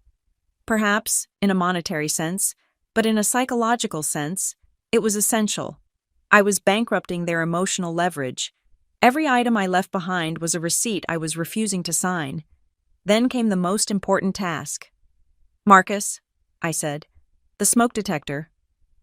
Marcus dragged the stepladder into the bedroom. He didn't just yank the device down. He put on a pair of latex gloves, a touch of dramatic flair that I actually appreciated, and carefully unscrewed the mounting plate. He lowered the false detector, the one with the black eye of the lens, and handed it to me like it was a piece of radioactive uranium. I looked at it. For weeks, this piece of plastic had been the guardian of my nightmares. It had captured images of me sleeping, changing, living. Now, disconnected from the power source, it looked small and pathetic. "Do we smash it?" Marcus asked, looking hopeful. He picked up a hammer from the windowsill. "No," I said, placing the device gently into a padded Ziploc bag I had prepared. "We keep it. If they ever try to call the police on me, or sue me, or claim I am mentally unstable, this is my insurance policy. This is Exhibit A." I sealed the bag. It made a satisfying zip sound. I put it in my personal backpack, the one that would not leave my side. By 7:15, the apartment was stripped. The furniture I owned, the bed frame, the desk, the non-feng shui sofa was already in the van. The room echoed. I took one last look around. The walls were bare, the floor was swept, but I had one last thing to do. I pulled a plain white envelope from my pocket. On the front, I had written, "To the future tenant of 3B. I taped it to the kitchen counter, right where it couldn't be missed. Inside, the note was brief. "Welcome to your new home. It is a nice apartment with great light. However, please take this advice seriously. Change the locks immediately. Do not trust that previous copies of keys have been returned. And if an older couple named Martin and Elaine shows up claiming to be your emergency contacts or offering to clean for you, do not let them in. Call the police. Trust me." It was the warning I wished someone had left for me. "Ruby," Naomi called from the hallway. "The van is loaded. We are burning daylight." I walked out the door. I didn't look back. I locked the deadbolt, the one I had paid $350 for, and dropped the key through the mail slot. Clink. The sound of the key hitting the floor on the other side was the period at the end of a very long, very painful sentence. The drive to Silverline Tower took 40 minutes. We took a convoluted route, avoiding the highway that led to Maple Ridge, just in case. I sat in the passenger seat of the van, watching the city scroll by. Every mile we put between me and Riverside Commons felt like a physical weight being lifted off my chest. When the glass spire of Silverline Tower came into view, piercing the blue morning sky, I felt a lump in my throat. It looked sterile. It looked corporate. It looked perfect. We pulled into the loading dock. Caleb, the concierge I had met earlier, was waiting with a rolling cart. He wore a uniform that was impeccably pressed. "Ms. Jenkins," he nodded. "Right on time." "Good morning, Caleb," I said. I felt a rush of gratitude for his professionalism. He didn't ask why I looked like a fugitive. He didn't ask why my friends were looking over their shoulders. He just unlocked the freight elevator, while Marcus and Naomi began moving the boxes up to the 12th floor. I stayed in the lobby with Caleb. I pulled a manila folder from my backpack. "Caleb," I said, placing two 8x10 glossy photographs on the high marble counter. They were headshots of Elaine and Martin, taken from the church directory. They looked smiling, wholesome, and harmless. "These are my parents," I said. My voice did not waver. "Martin and Elaine Jenkins, Caleb studied the photos. Okay. They are not allowed up, I said, leaning in. Under no circumstances. If they show up, they will be charming. My mother might cry. My father might shout or threaten to call your manager. He might say he is worried about my health. He might say he has a delivery for me. I took a breath. It is all a lie. If they show up, you call me first. Do not confirm I live here. Just tell them they cannot pass. If they try to slip past you, Caleb looked up from the photos. His eyes were dark and serious. Ms. Jenkins, I used to work security at a courthouse. I know what a no-contact order looks like. Even if you don't have the paper yet, if they try to slip past me, they will be removed. Physically. I could have hugged him. Thank you. By noon, the move was done. Naomi and Marcus collapsed on my living room floor, eating pizza straight from the box. The apartment was smaller than my old one, but the view was incredible. Through the floor-to-ceiling windows, the city looked like a circuit board. So, Marcus said, wiping tomato sauce from his lip. What about the digital trail? Right, I said. I pulled out my phone. It was an older model iPhone. I had already gone to the carrier store the day before and set up a new plan on a brand new device, a sleek, black Android that sat on the counter.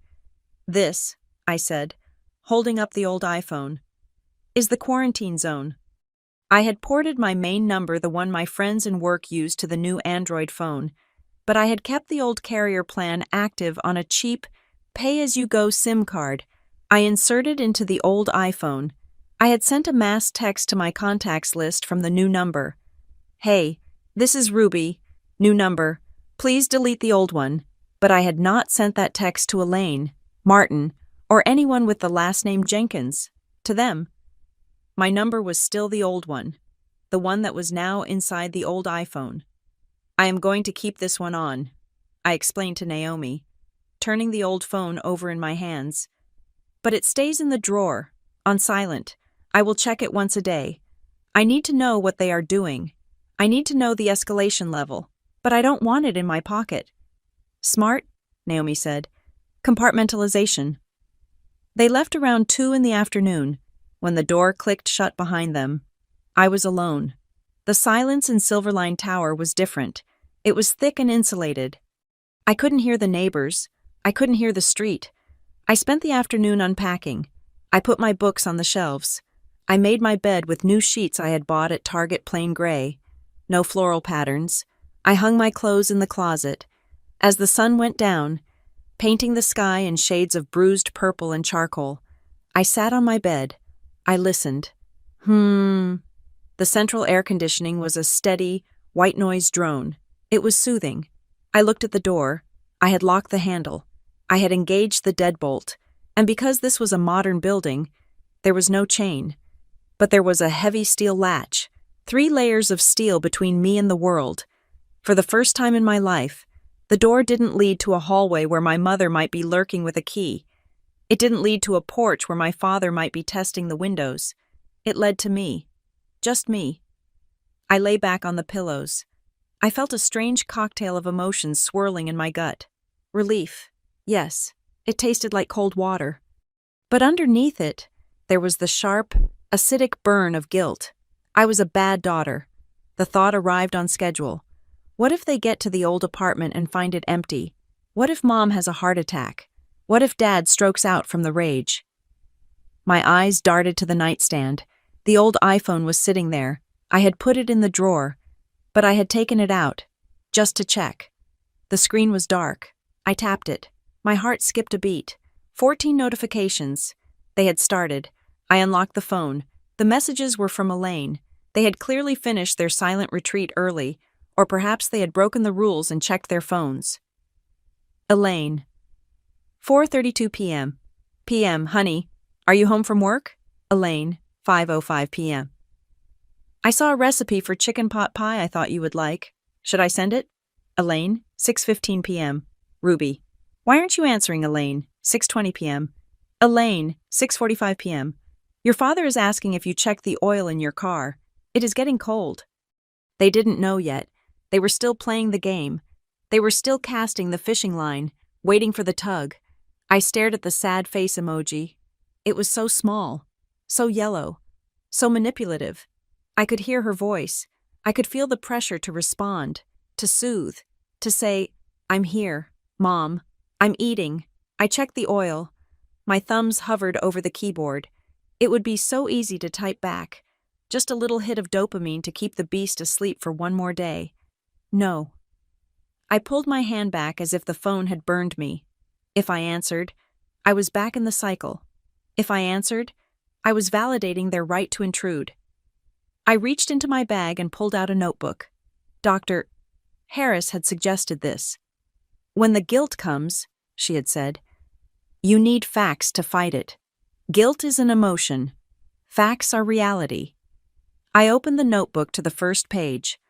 I took a black pen and wrote in bold letters the list why I am doing this. The camera. They watched me sleep. They watched me dress. This is a crime. The underwear. They went through my most private items and threw them away like trash. The Millers. They treated my home like a free hotel for strangers. The tracking. They tracked my location 24/7 without my consent. The lasagna. They broke into my home to leave food I didn't ask for, then called me ungrateful. The door handle.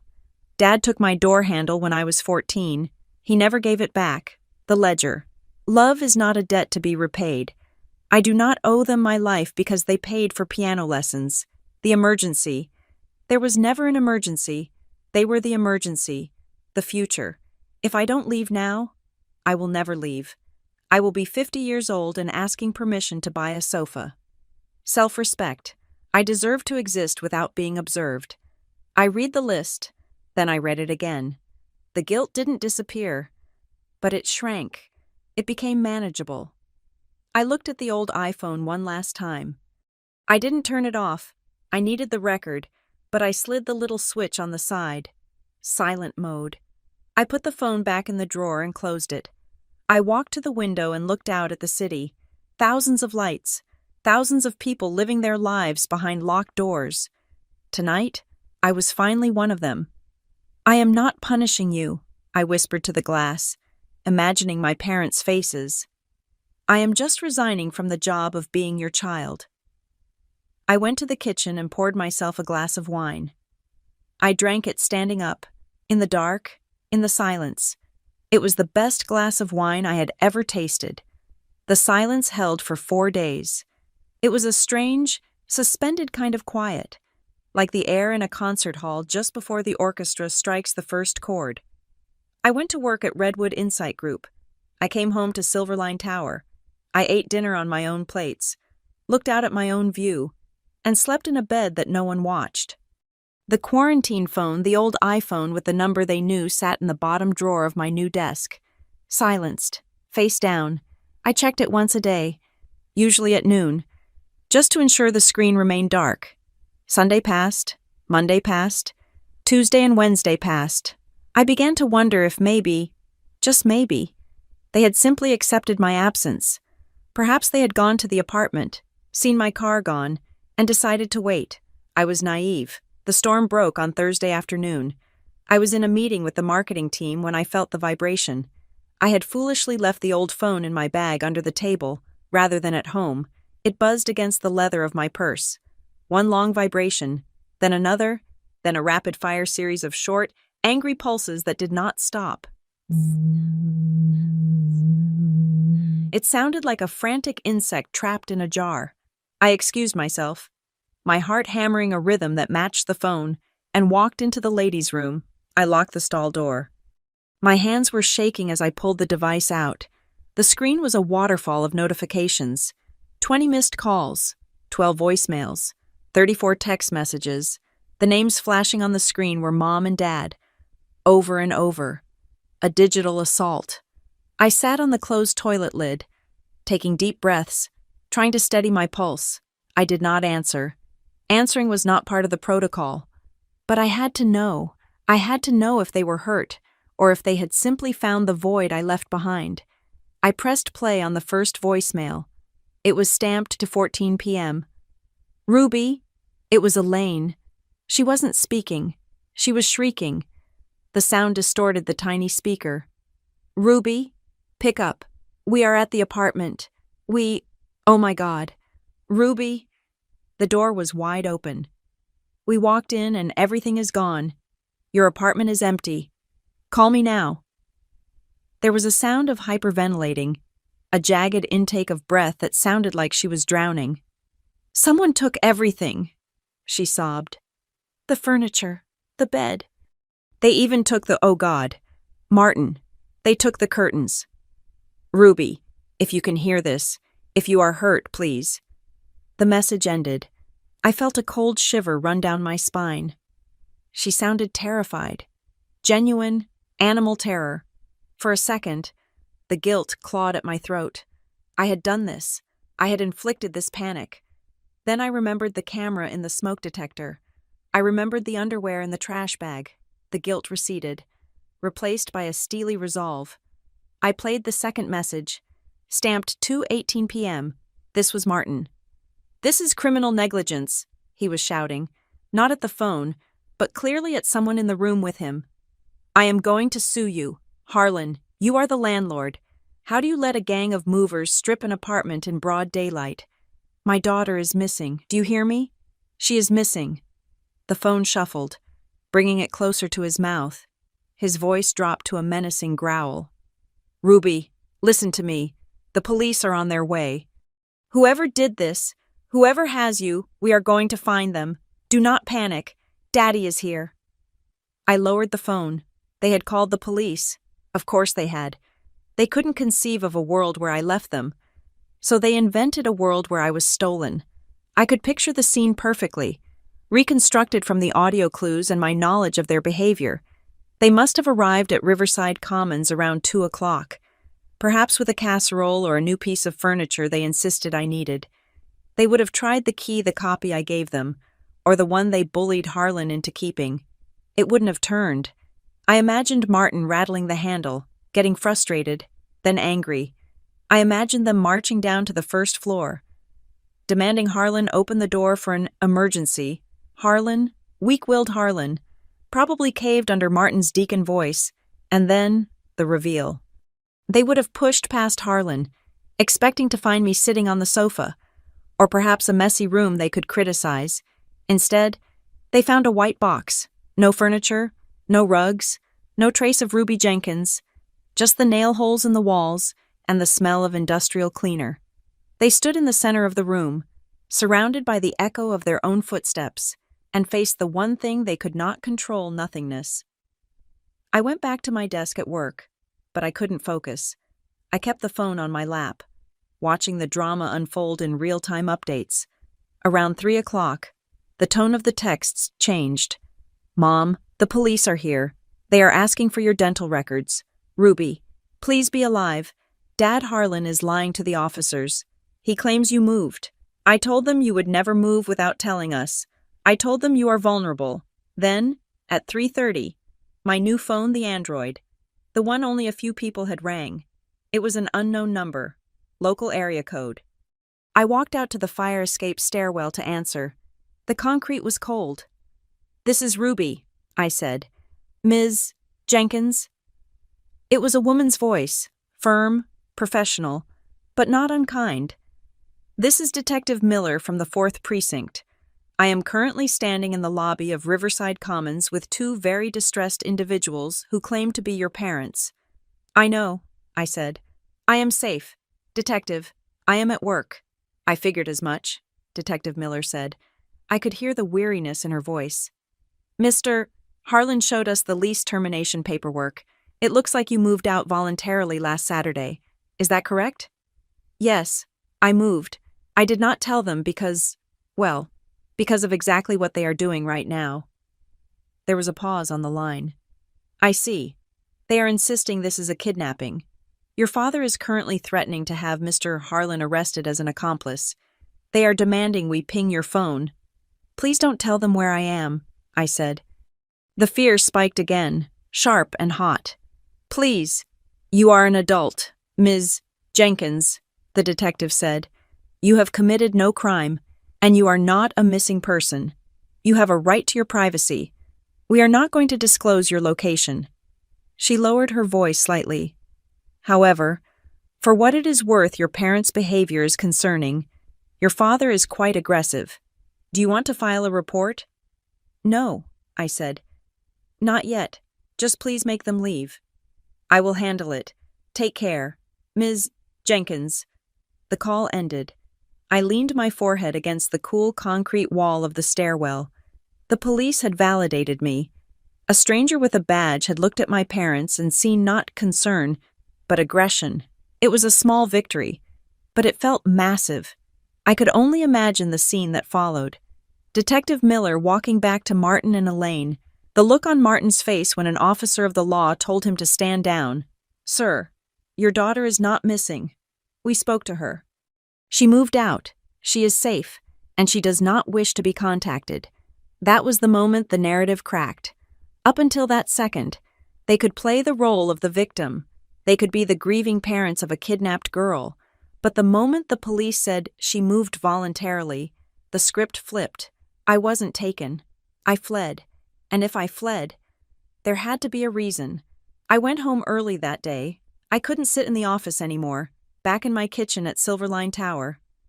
I poured a glass of water and sat down to listen to the rest of the voicemail saga. After the police left, the messages changed. The panic evaporated, replaced by a cold, bewildered rage. Voicemail number 6, Martin, 4:15 p.m. You embarrassed us, he hissed. You had the police lecture me, a deacon. You made us look like fools in front of that slumlord Harlan.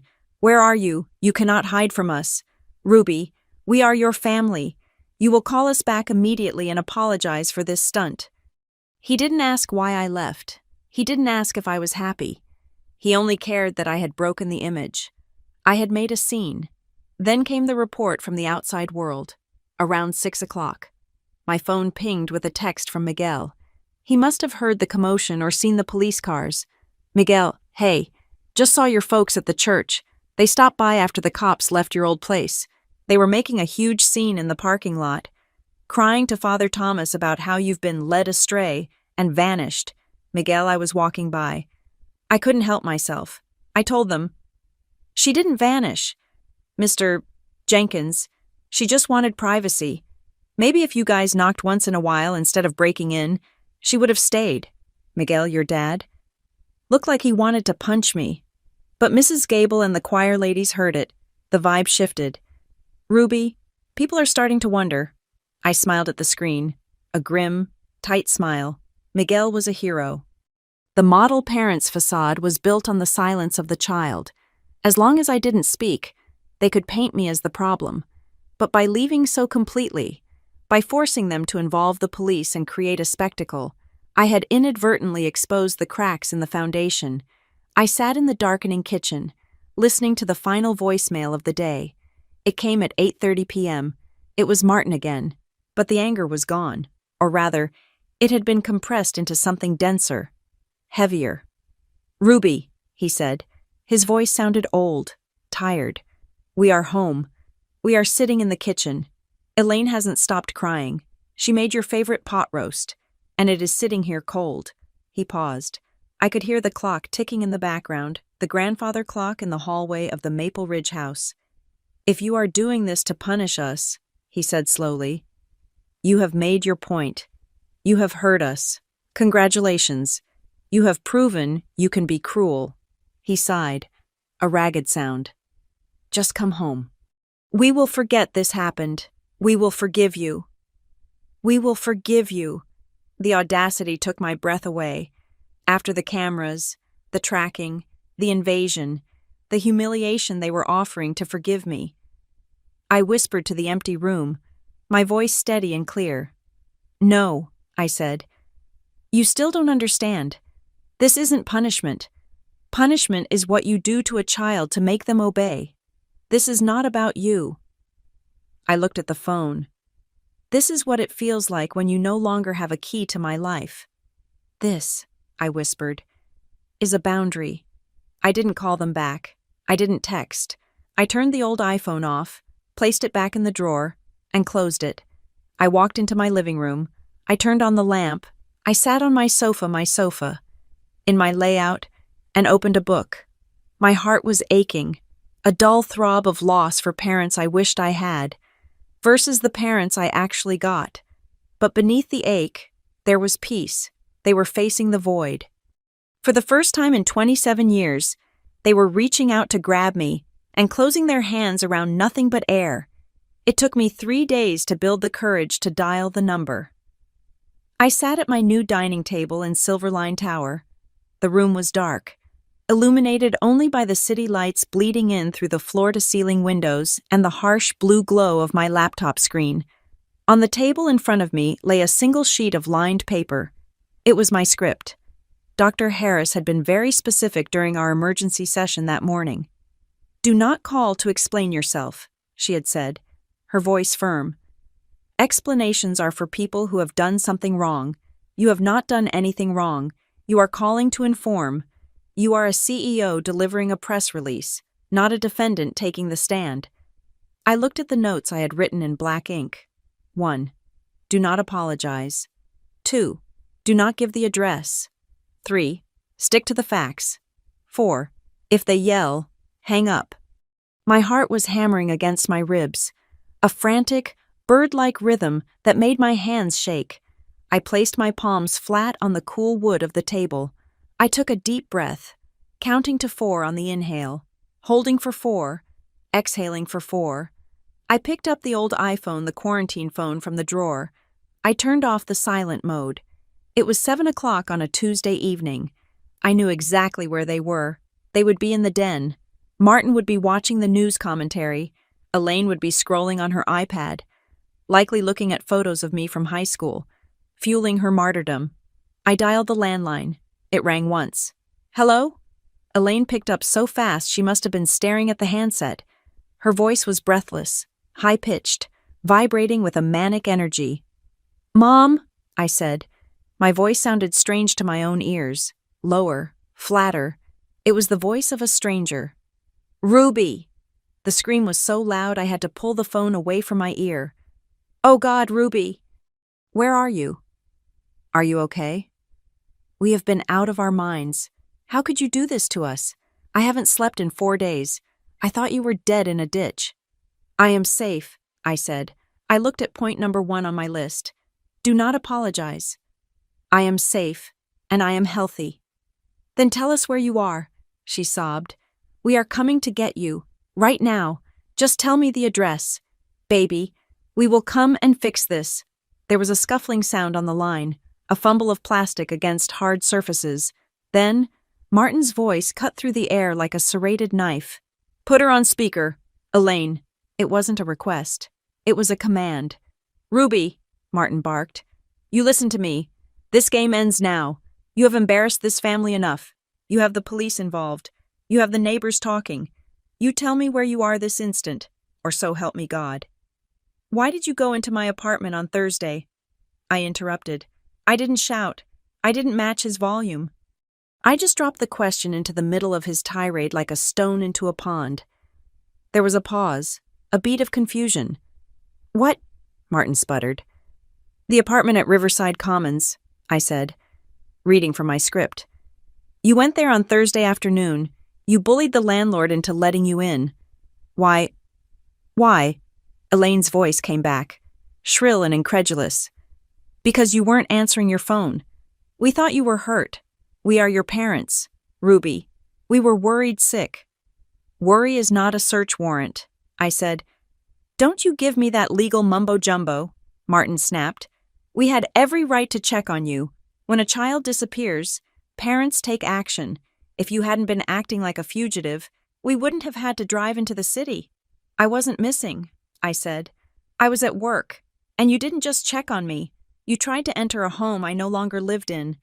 But let's talk about the time before that, and the time before that." I took a breath. My heart was still racing, but my voice was steadying. I was finding a rhythm. "Let's talk about the camera," I said. The silence that followed was different from the previous pauses. It was a sharp, intake-of-breath silence. "I don't know what you are talking about," Elaine said, but her voice wavered. It lacked the conviction of her earlier screams. The smoke detector, I clarified. The one above my bed. The one Dad installed 3 weeks ago. The one with the wide-angle lens and the SD card. That was for safety, Martin roared, his defense kicking in instantly. The crime rates in that neighborhood are through the roof. If someone broke in, we would need evidence. We were protecting you. You were watching me sleep, I said. The words tasted like ash in my mouth. I have the footage. Mom. Dead silence. I watched the clips, I continued, pressing the advantage. I watched you. Mom, I watched you walk into my apartment when I was at work. I watched you open my nightstand. I watched you take out my journal. I watched you read it. I watched you go through my underwear drawer. I waited. I let the accusation hang in the air between us, suspended over the telephone lines. This was the moment of truth. They could deny a feeling. They could deny a memory. They could not deny a video recording. Elaine's voice broke. It was a small, shattered sound. I was just looking for signs. I wanted to know if you were okay. You are so secretive. Ruby, you never tell me anything. I had to look. You violated me, I said. You turned my home into a fishbowl. You tracked my phone location. You commented on the time I came home because you were watching a dot on a map at 2 a.m. That isn't love. That is surveillance. We can't be too careful, Martin shouted. But there was a desperate edge to his anger now. He was losing ground. The world is dangerous. You should be grateful we care enough to watch. Do you know how many fathers don't even know their daughter's middle name? I know where you are every second of the day. Not anymore, I said. What? You don't know where I am now, I said. And you aren't going to. You can't do this, Martin said, his voice dropping to a low, threatening growl. You are my daughter. You belong with us. You cannot just vanish. I have already done it, I said. And here is how it is going to work from now on. I looked at point number 3. Stick to the facts. You will not get my new address, I stated. I have instructed my new building management that you are not allowed on the premises. If you try to find me, if you show up at my workplace, or if you harass my old landlord again, I will contact Detective Miller. Who? Elaine sniffed. The detective you spoke to, I said. The one who told you I was safe. I have her card.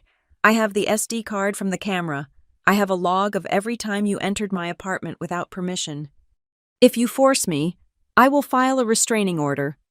You would sue your own father. Martin sounded scandalized. This is blackmail.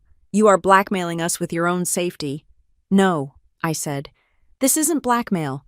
This is a boundary, and boundaries have consequences. I felt a sudden rush of clarity.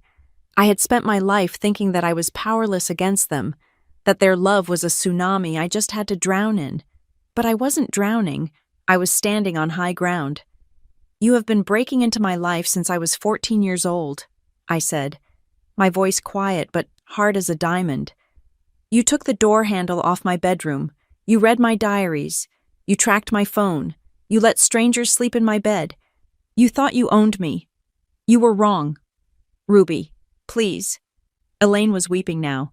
The soft, broken weeping of a woman who realizes her favorite toy has been taken away. We love you. We just love you so much. Don't shut us out. We will die without you. You won't die, I said. You will just have to learn to be parents instead of wardens. So that is it, Martin asked. You are cutting us off. You are an orphan now. That is up to you, I said. I looked at the final note on my script, the compromise. I am willing to maintain contact, I said. But on my terms, if you want to see me, we will meet in a public place, a coffee shop or a restaurant, not at your house, not at my apartment. Fine, Martin spat. Come home for dinner on Sunday. We will go to the steakhouse. No, I said.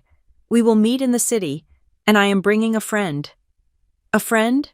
Elaine asked. Why can't we just be a family? Because I don't trust you not to scream at me, I said honestly. And I don't trust you not to try to follow me home, so I am bringing a third party, a neutral observer. If you act out, if you yell, or if you try to guilt trip me, the meeting ends and I leave." There was a long silence on the other end. I could hear them processing this new reality. They were weighing their options. They could refuse and lose me completely, or they could agree and accept a version of me they couldn't control. "Fine," Martin grunted. "Next Sunday, noon, where I will text you the location," I said. "And Dad, if you try to follow me after lunch, the deal is off, forever." "We understand," Elaine whispered. "I hope so," I said. I didn't say, "I love you." The words were stuck in my throat, blocked by too much scar tissue. "Goodbye," I said. I pressed the red button to end the call. The silence that rushed back into the room was deafening. My hands were shaking so hard I dropped the phone onto the table. It made a loud clatter. I slumped back in my chair. Exhaling a breath I felt like I had been holding since I was 14. My shirt was stuck to my back with sweat. My head was pounding, but underneath the physical exhaustion, there was a strange, vibrating hum. It was pride.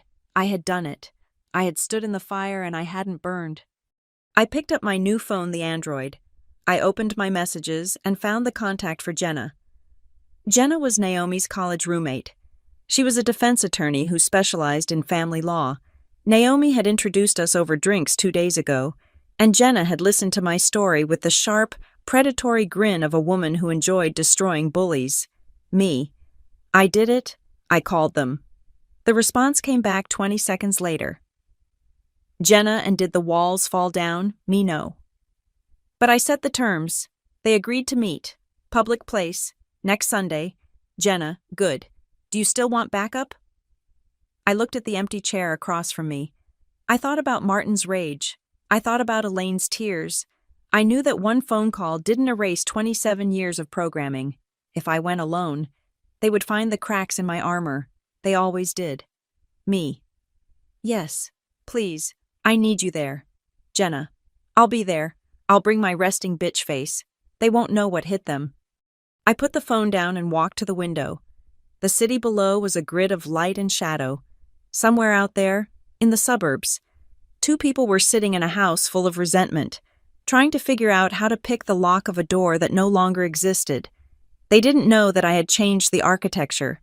They didn't know that the girl they were coming to meet wasn't the daughter they raised. She was someone new, someone who had learned that the only way to keep a key is to never, ever give it away again. Harbor and Bean was a coffee shop designed for neutral ground.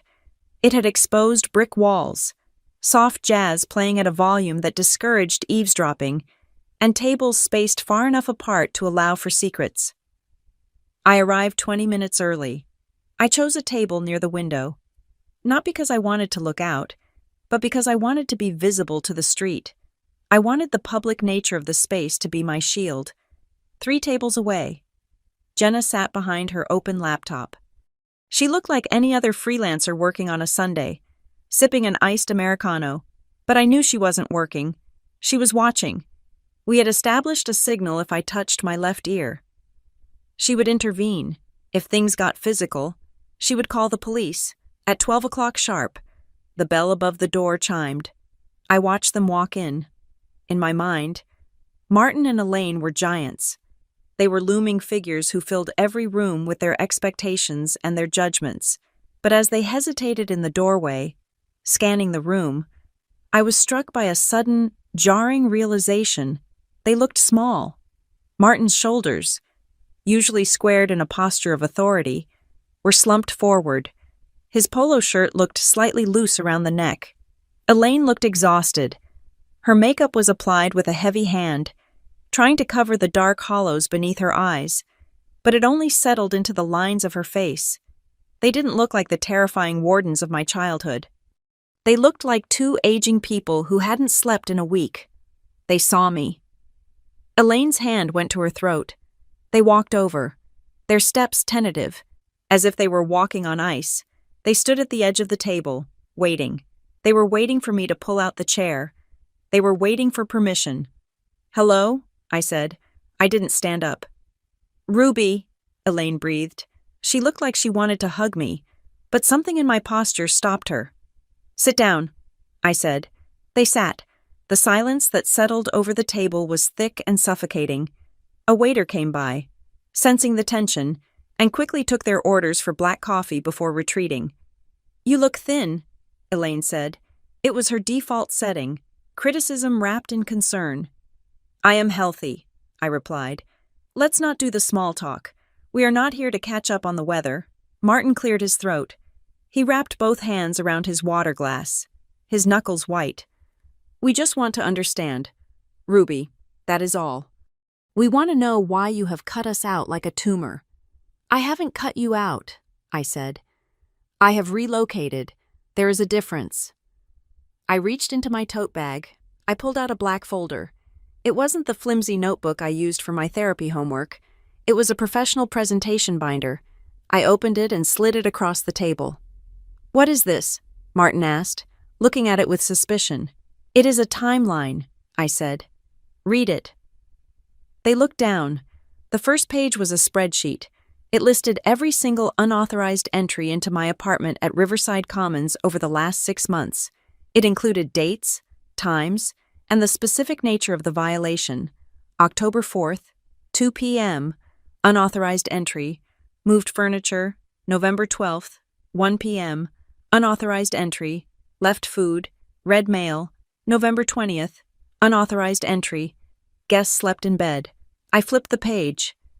These are the photos from the SD card in the smoke detector, I said. Elaine gasped. There, in high-resolution glossy print, was a still image of her standing in my bedroom, holding my journal. Next to it was a photo of her rummaging through my drawer. And this, I pointed to the third document, is a copy of the text messages from Miguel, confirming you were there when I was at work. And here's the note Mr. Harlan wrote, confirming Dad lied about being the emergency contact to get the key. Martin stared at the papers. His face turned a mottled shade of red. Why are you showing us this? You think we don't know we were there? I am showing you this to establish the reality, I said, keeping my voice level. Because for years, you have told me that I am imagining things. You told me I was dramatic. You told me I was ungrateful. But this binder proves that I wasn't imagining anything. You were breaking the law. The law, Martin scoffed. He tried to summon his old bluster, but it sounded thin. We are your parents. Ruby, we are not criminals. You can't talk about us like we are strangers who robbed you. Actually, a voice said from behind them, that is exactly what she can do. Martin and Elaine spun around. Jenna was standing there. She wasn't smiling. She wore a sharp navy blazer and the expression of a woman who ate deacons for breakfast. Who are you?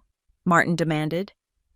My name is Jenna, she said, stepping up to the table. She didn't sit. She stood, forcing them to crane their necks up at her. I am a friend of Ruby's. I am also a criminal defense attorney. The color drained from Elaine's face. Your daughter asked me to join us, Jenna said calmly, because she wanted a witness, and to clarify a point of confusion. You see, the law does not excuse harassment just because it comes from family. Unauthorized surveillance is a felony. Stalking is a felony. If Ruby took this binder to a prosecutor today, you would not be looking at a family dispute. You would be looking at jail time. Jail? Elaine squeaked. For loving our daughter. For recording a woman in her bedroom without her consent. Jenna corrected. That is not love, ma'am. That is voyeurism. The word hung in the air. Ugly and undeniable. Elaine looked at the photos again. She looked at the image of herself invading my privacy, and then the dam broke. She didn't cry the way she usually did, the loud, performative sobbing meant to guilt-trip me. This was different. Her face crumbled. She put her head in her hands, and her shoulders shook with a silent, racking grief. I just wanted to know, she whispered. Know what? I asked. She looked up, her mascara running down her cheeks. I wanted to know you were still ours. When you moved to the city, when you got that job, you changed. You stopped needing us. You stopped asking for advice. I felt like you were erasing us. She took a shuddering breath. I told Aunt Sarah you were unstable. She confessed. I felt a sharp kick in my chest. What? I told the family you were having a mental breakdown, she sobbed. I told them that is why we had to go over there all the time. That is why we had to check on you. Because if I told them the truth that you just didn't want to see us, it would mean I was a bad mother. It would mean I failed. There it was. The naked, ugly truth. She hadn't invaded my privacy to protect me. She had done it to protect her own ego. She had painted me as crazy to the entire extended family just to justify her inability to let go. I looked at her. I didn't feel the urge to comfort her. I didn't feel the urge to say, "It's okay, Mom," because it wasn't okay. It was a betrayal of the highest order. I want to have parents, I said clearly. I do, but I do not want wardens, and I do not want to be a patient you have invented to make yourselves feel useful. I reached into the folder and pulled out the final document. It was a single sheet of paper. This is the path forward, I said. It is not a negotiation. Martin looked at the paper. What is this? It is a list of boundaries, I said. Read it. He picked it up, his hands shaking slightly. He read out loud, his voice barely a whisper. 1. No unannounced visits. 2. No keys to my residence, ever. 3. No tracking devices or location sharing. 4. No contacting my employer or landlord unless I am hospitalized and unconscious. 5. No discussing my mental health with extended family. He looked up. And if we make a mistake, read the bottom, I said. Violation of these terms, he read, will result in an immediate and permanent cessation of all contact. Furthermore, Ruby Jenkins reserves the right to pursue a restraining order based on the evidence collected in the attached dossier. Martin's face hardened. The old anger flared up. The instinct to dominate. You are threatening us, he spat. He made a move to rip the paper in half. Don't, Jenna said. Her voice was soft, but it stopped his hand in midair. Mr. Jenkins, Jenna said. Right now, that paper is just an agreement between family members. If you rip it up, you are signaling that you have no intention of respecting her boundaries. And if this ends up in family court, and I show the judge that you tore up a reasonable request for privacy after admitting to surveillance, it will look very, very bad for you. Martin froze. He looked at Jenna. He looked at the binder full of evidence. He looked at me. For the first time in his life, he realized that the money, the guilt, the I am your father card, none of it worked here. The currency had changed. Slowly, he lowered the paper. He smoothed it out on the table. He looked at Elaine. She was wiping her eyes with a napkin, looking defeated. We don't want to lose you, Elaine whispered. If this is what it takes, we will sign. I took a pen out of my bag. I placed it on the paper. Martin signed first. He pressed down so hard the pen almost tore the page. It was an angry signature, but it was there. Elaine signed next. Her hand was trembling so much the letters were shaky. We will try, Elaine said, looking at me with pleading eyes. We will try to do better. I took the paper back. I blew on the ink to dry it. I folded it and put it in my bag. I don't need you to try, I said. I need you to do it. I will believe it when I see it. For now, we are done. I stood up. Jenna stood up with me. Ruby, Martin said. He didn't look at me. He looked at his coffee cup. Are you happy? I paused. Was I happy? My heart was bruised. My family was shattered. I was standing in a coffee shop with a lawyer, treating my parents like defendants. I am free, I said. And for now, that is enough. I turned and walked out of the cafe. I didn't look back. I knew Jenna was right behind me, my shield until I reached the street. The taxi ride back to Silverline Tower was a blur.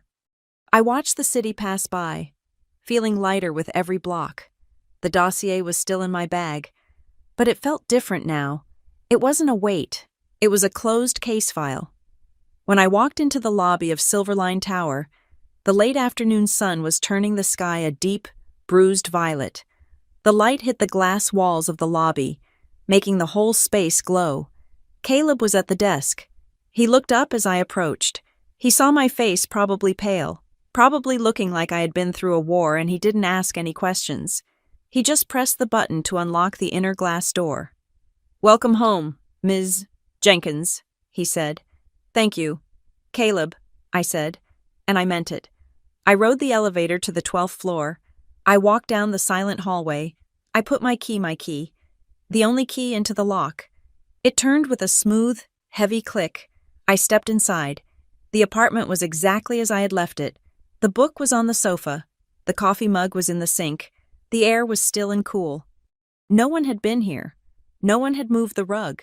No one had judged my life. I closed the door. I threw the deadbolt. Thud. I flipped the latch. Click. I leaned my back against the door and slid down until I was sitting on the floor. People think revenge is about screaming. They think it is about making the other person suffer, about burning their house down or ruining their reputation. But as I sat there in the quiet, watching the dust motes dance in the shaft of sunset light, I realized the truth. I didn't want them to suffer. I didn't want to destroy them. I just wanted them to understand that I was real. Revenge, for me, was not an act of destruction. It was an act of reclamation. It was taking back the square footage of my own soul. It was the simple, terrifying act of saying, "This is my space. If you want to enter, you have to knock, you have to wait, and you have to accept that the answer might be no." I closed my eyes and listened to the silence. It was the most beautiful sound I had ever heard. Thank you for listening to this story. I am curious. Where are you tuning in from right now? A quiet apartment, a busy train, or maybe your childhood bedroom? Let me know in the comments below to connect with others. And please, subscribe to the Maya Revenge Stories channel. Like this video, and hit the hype button to help this story reach anyone who needs to hear that they hold the key to their own life.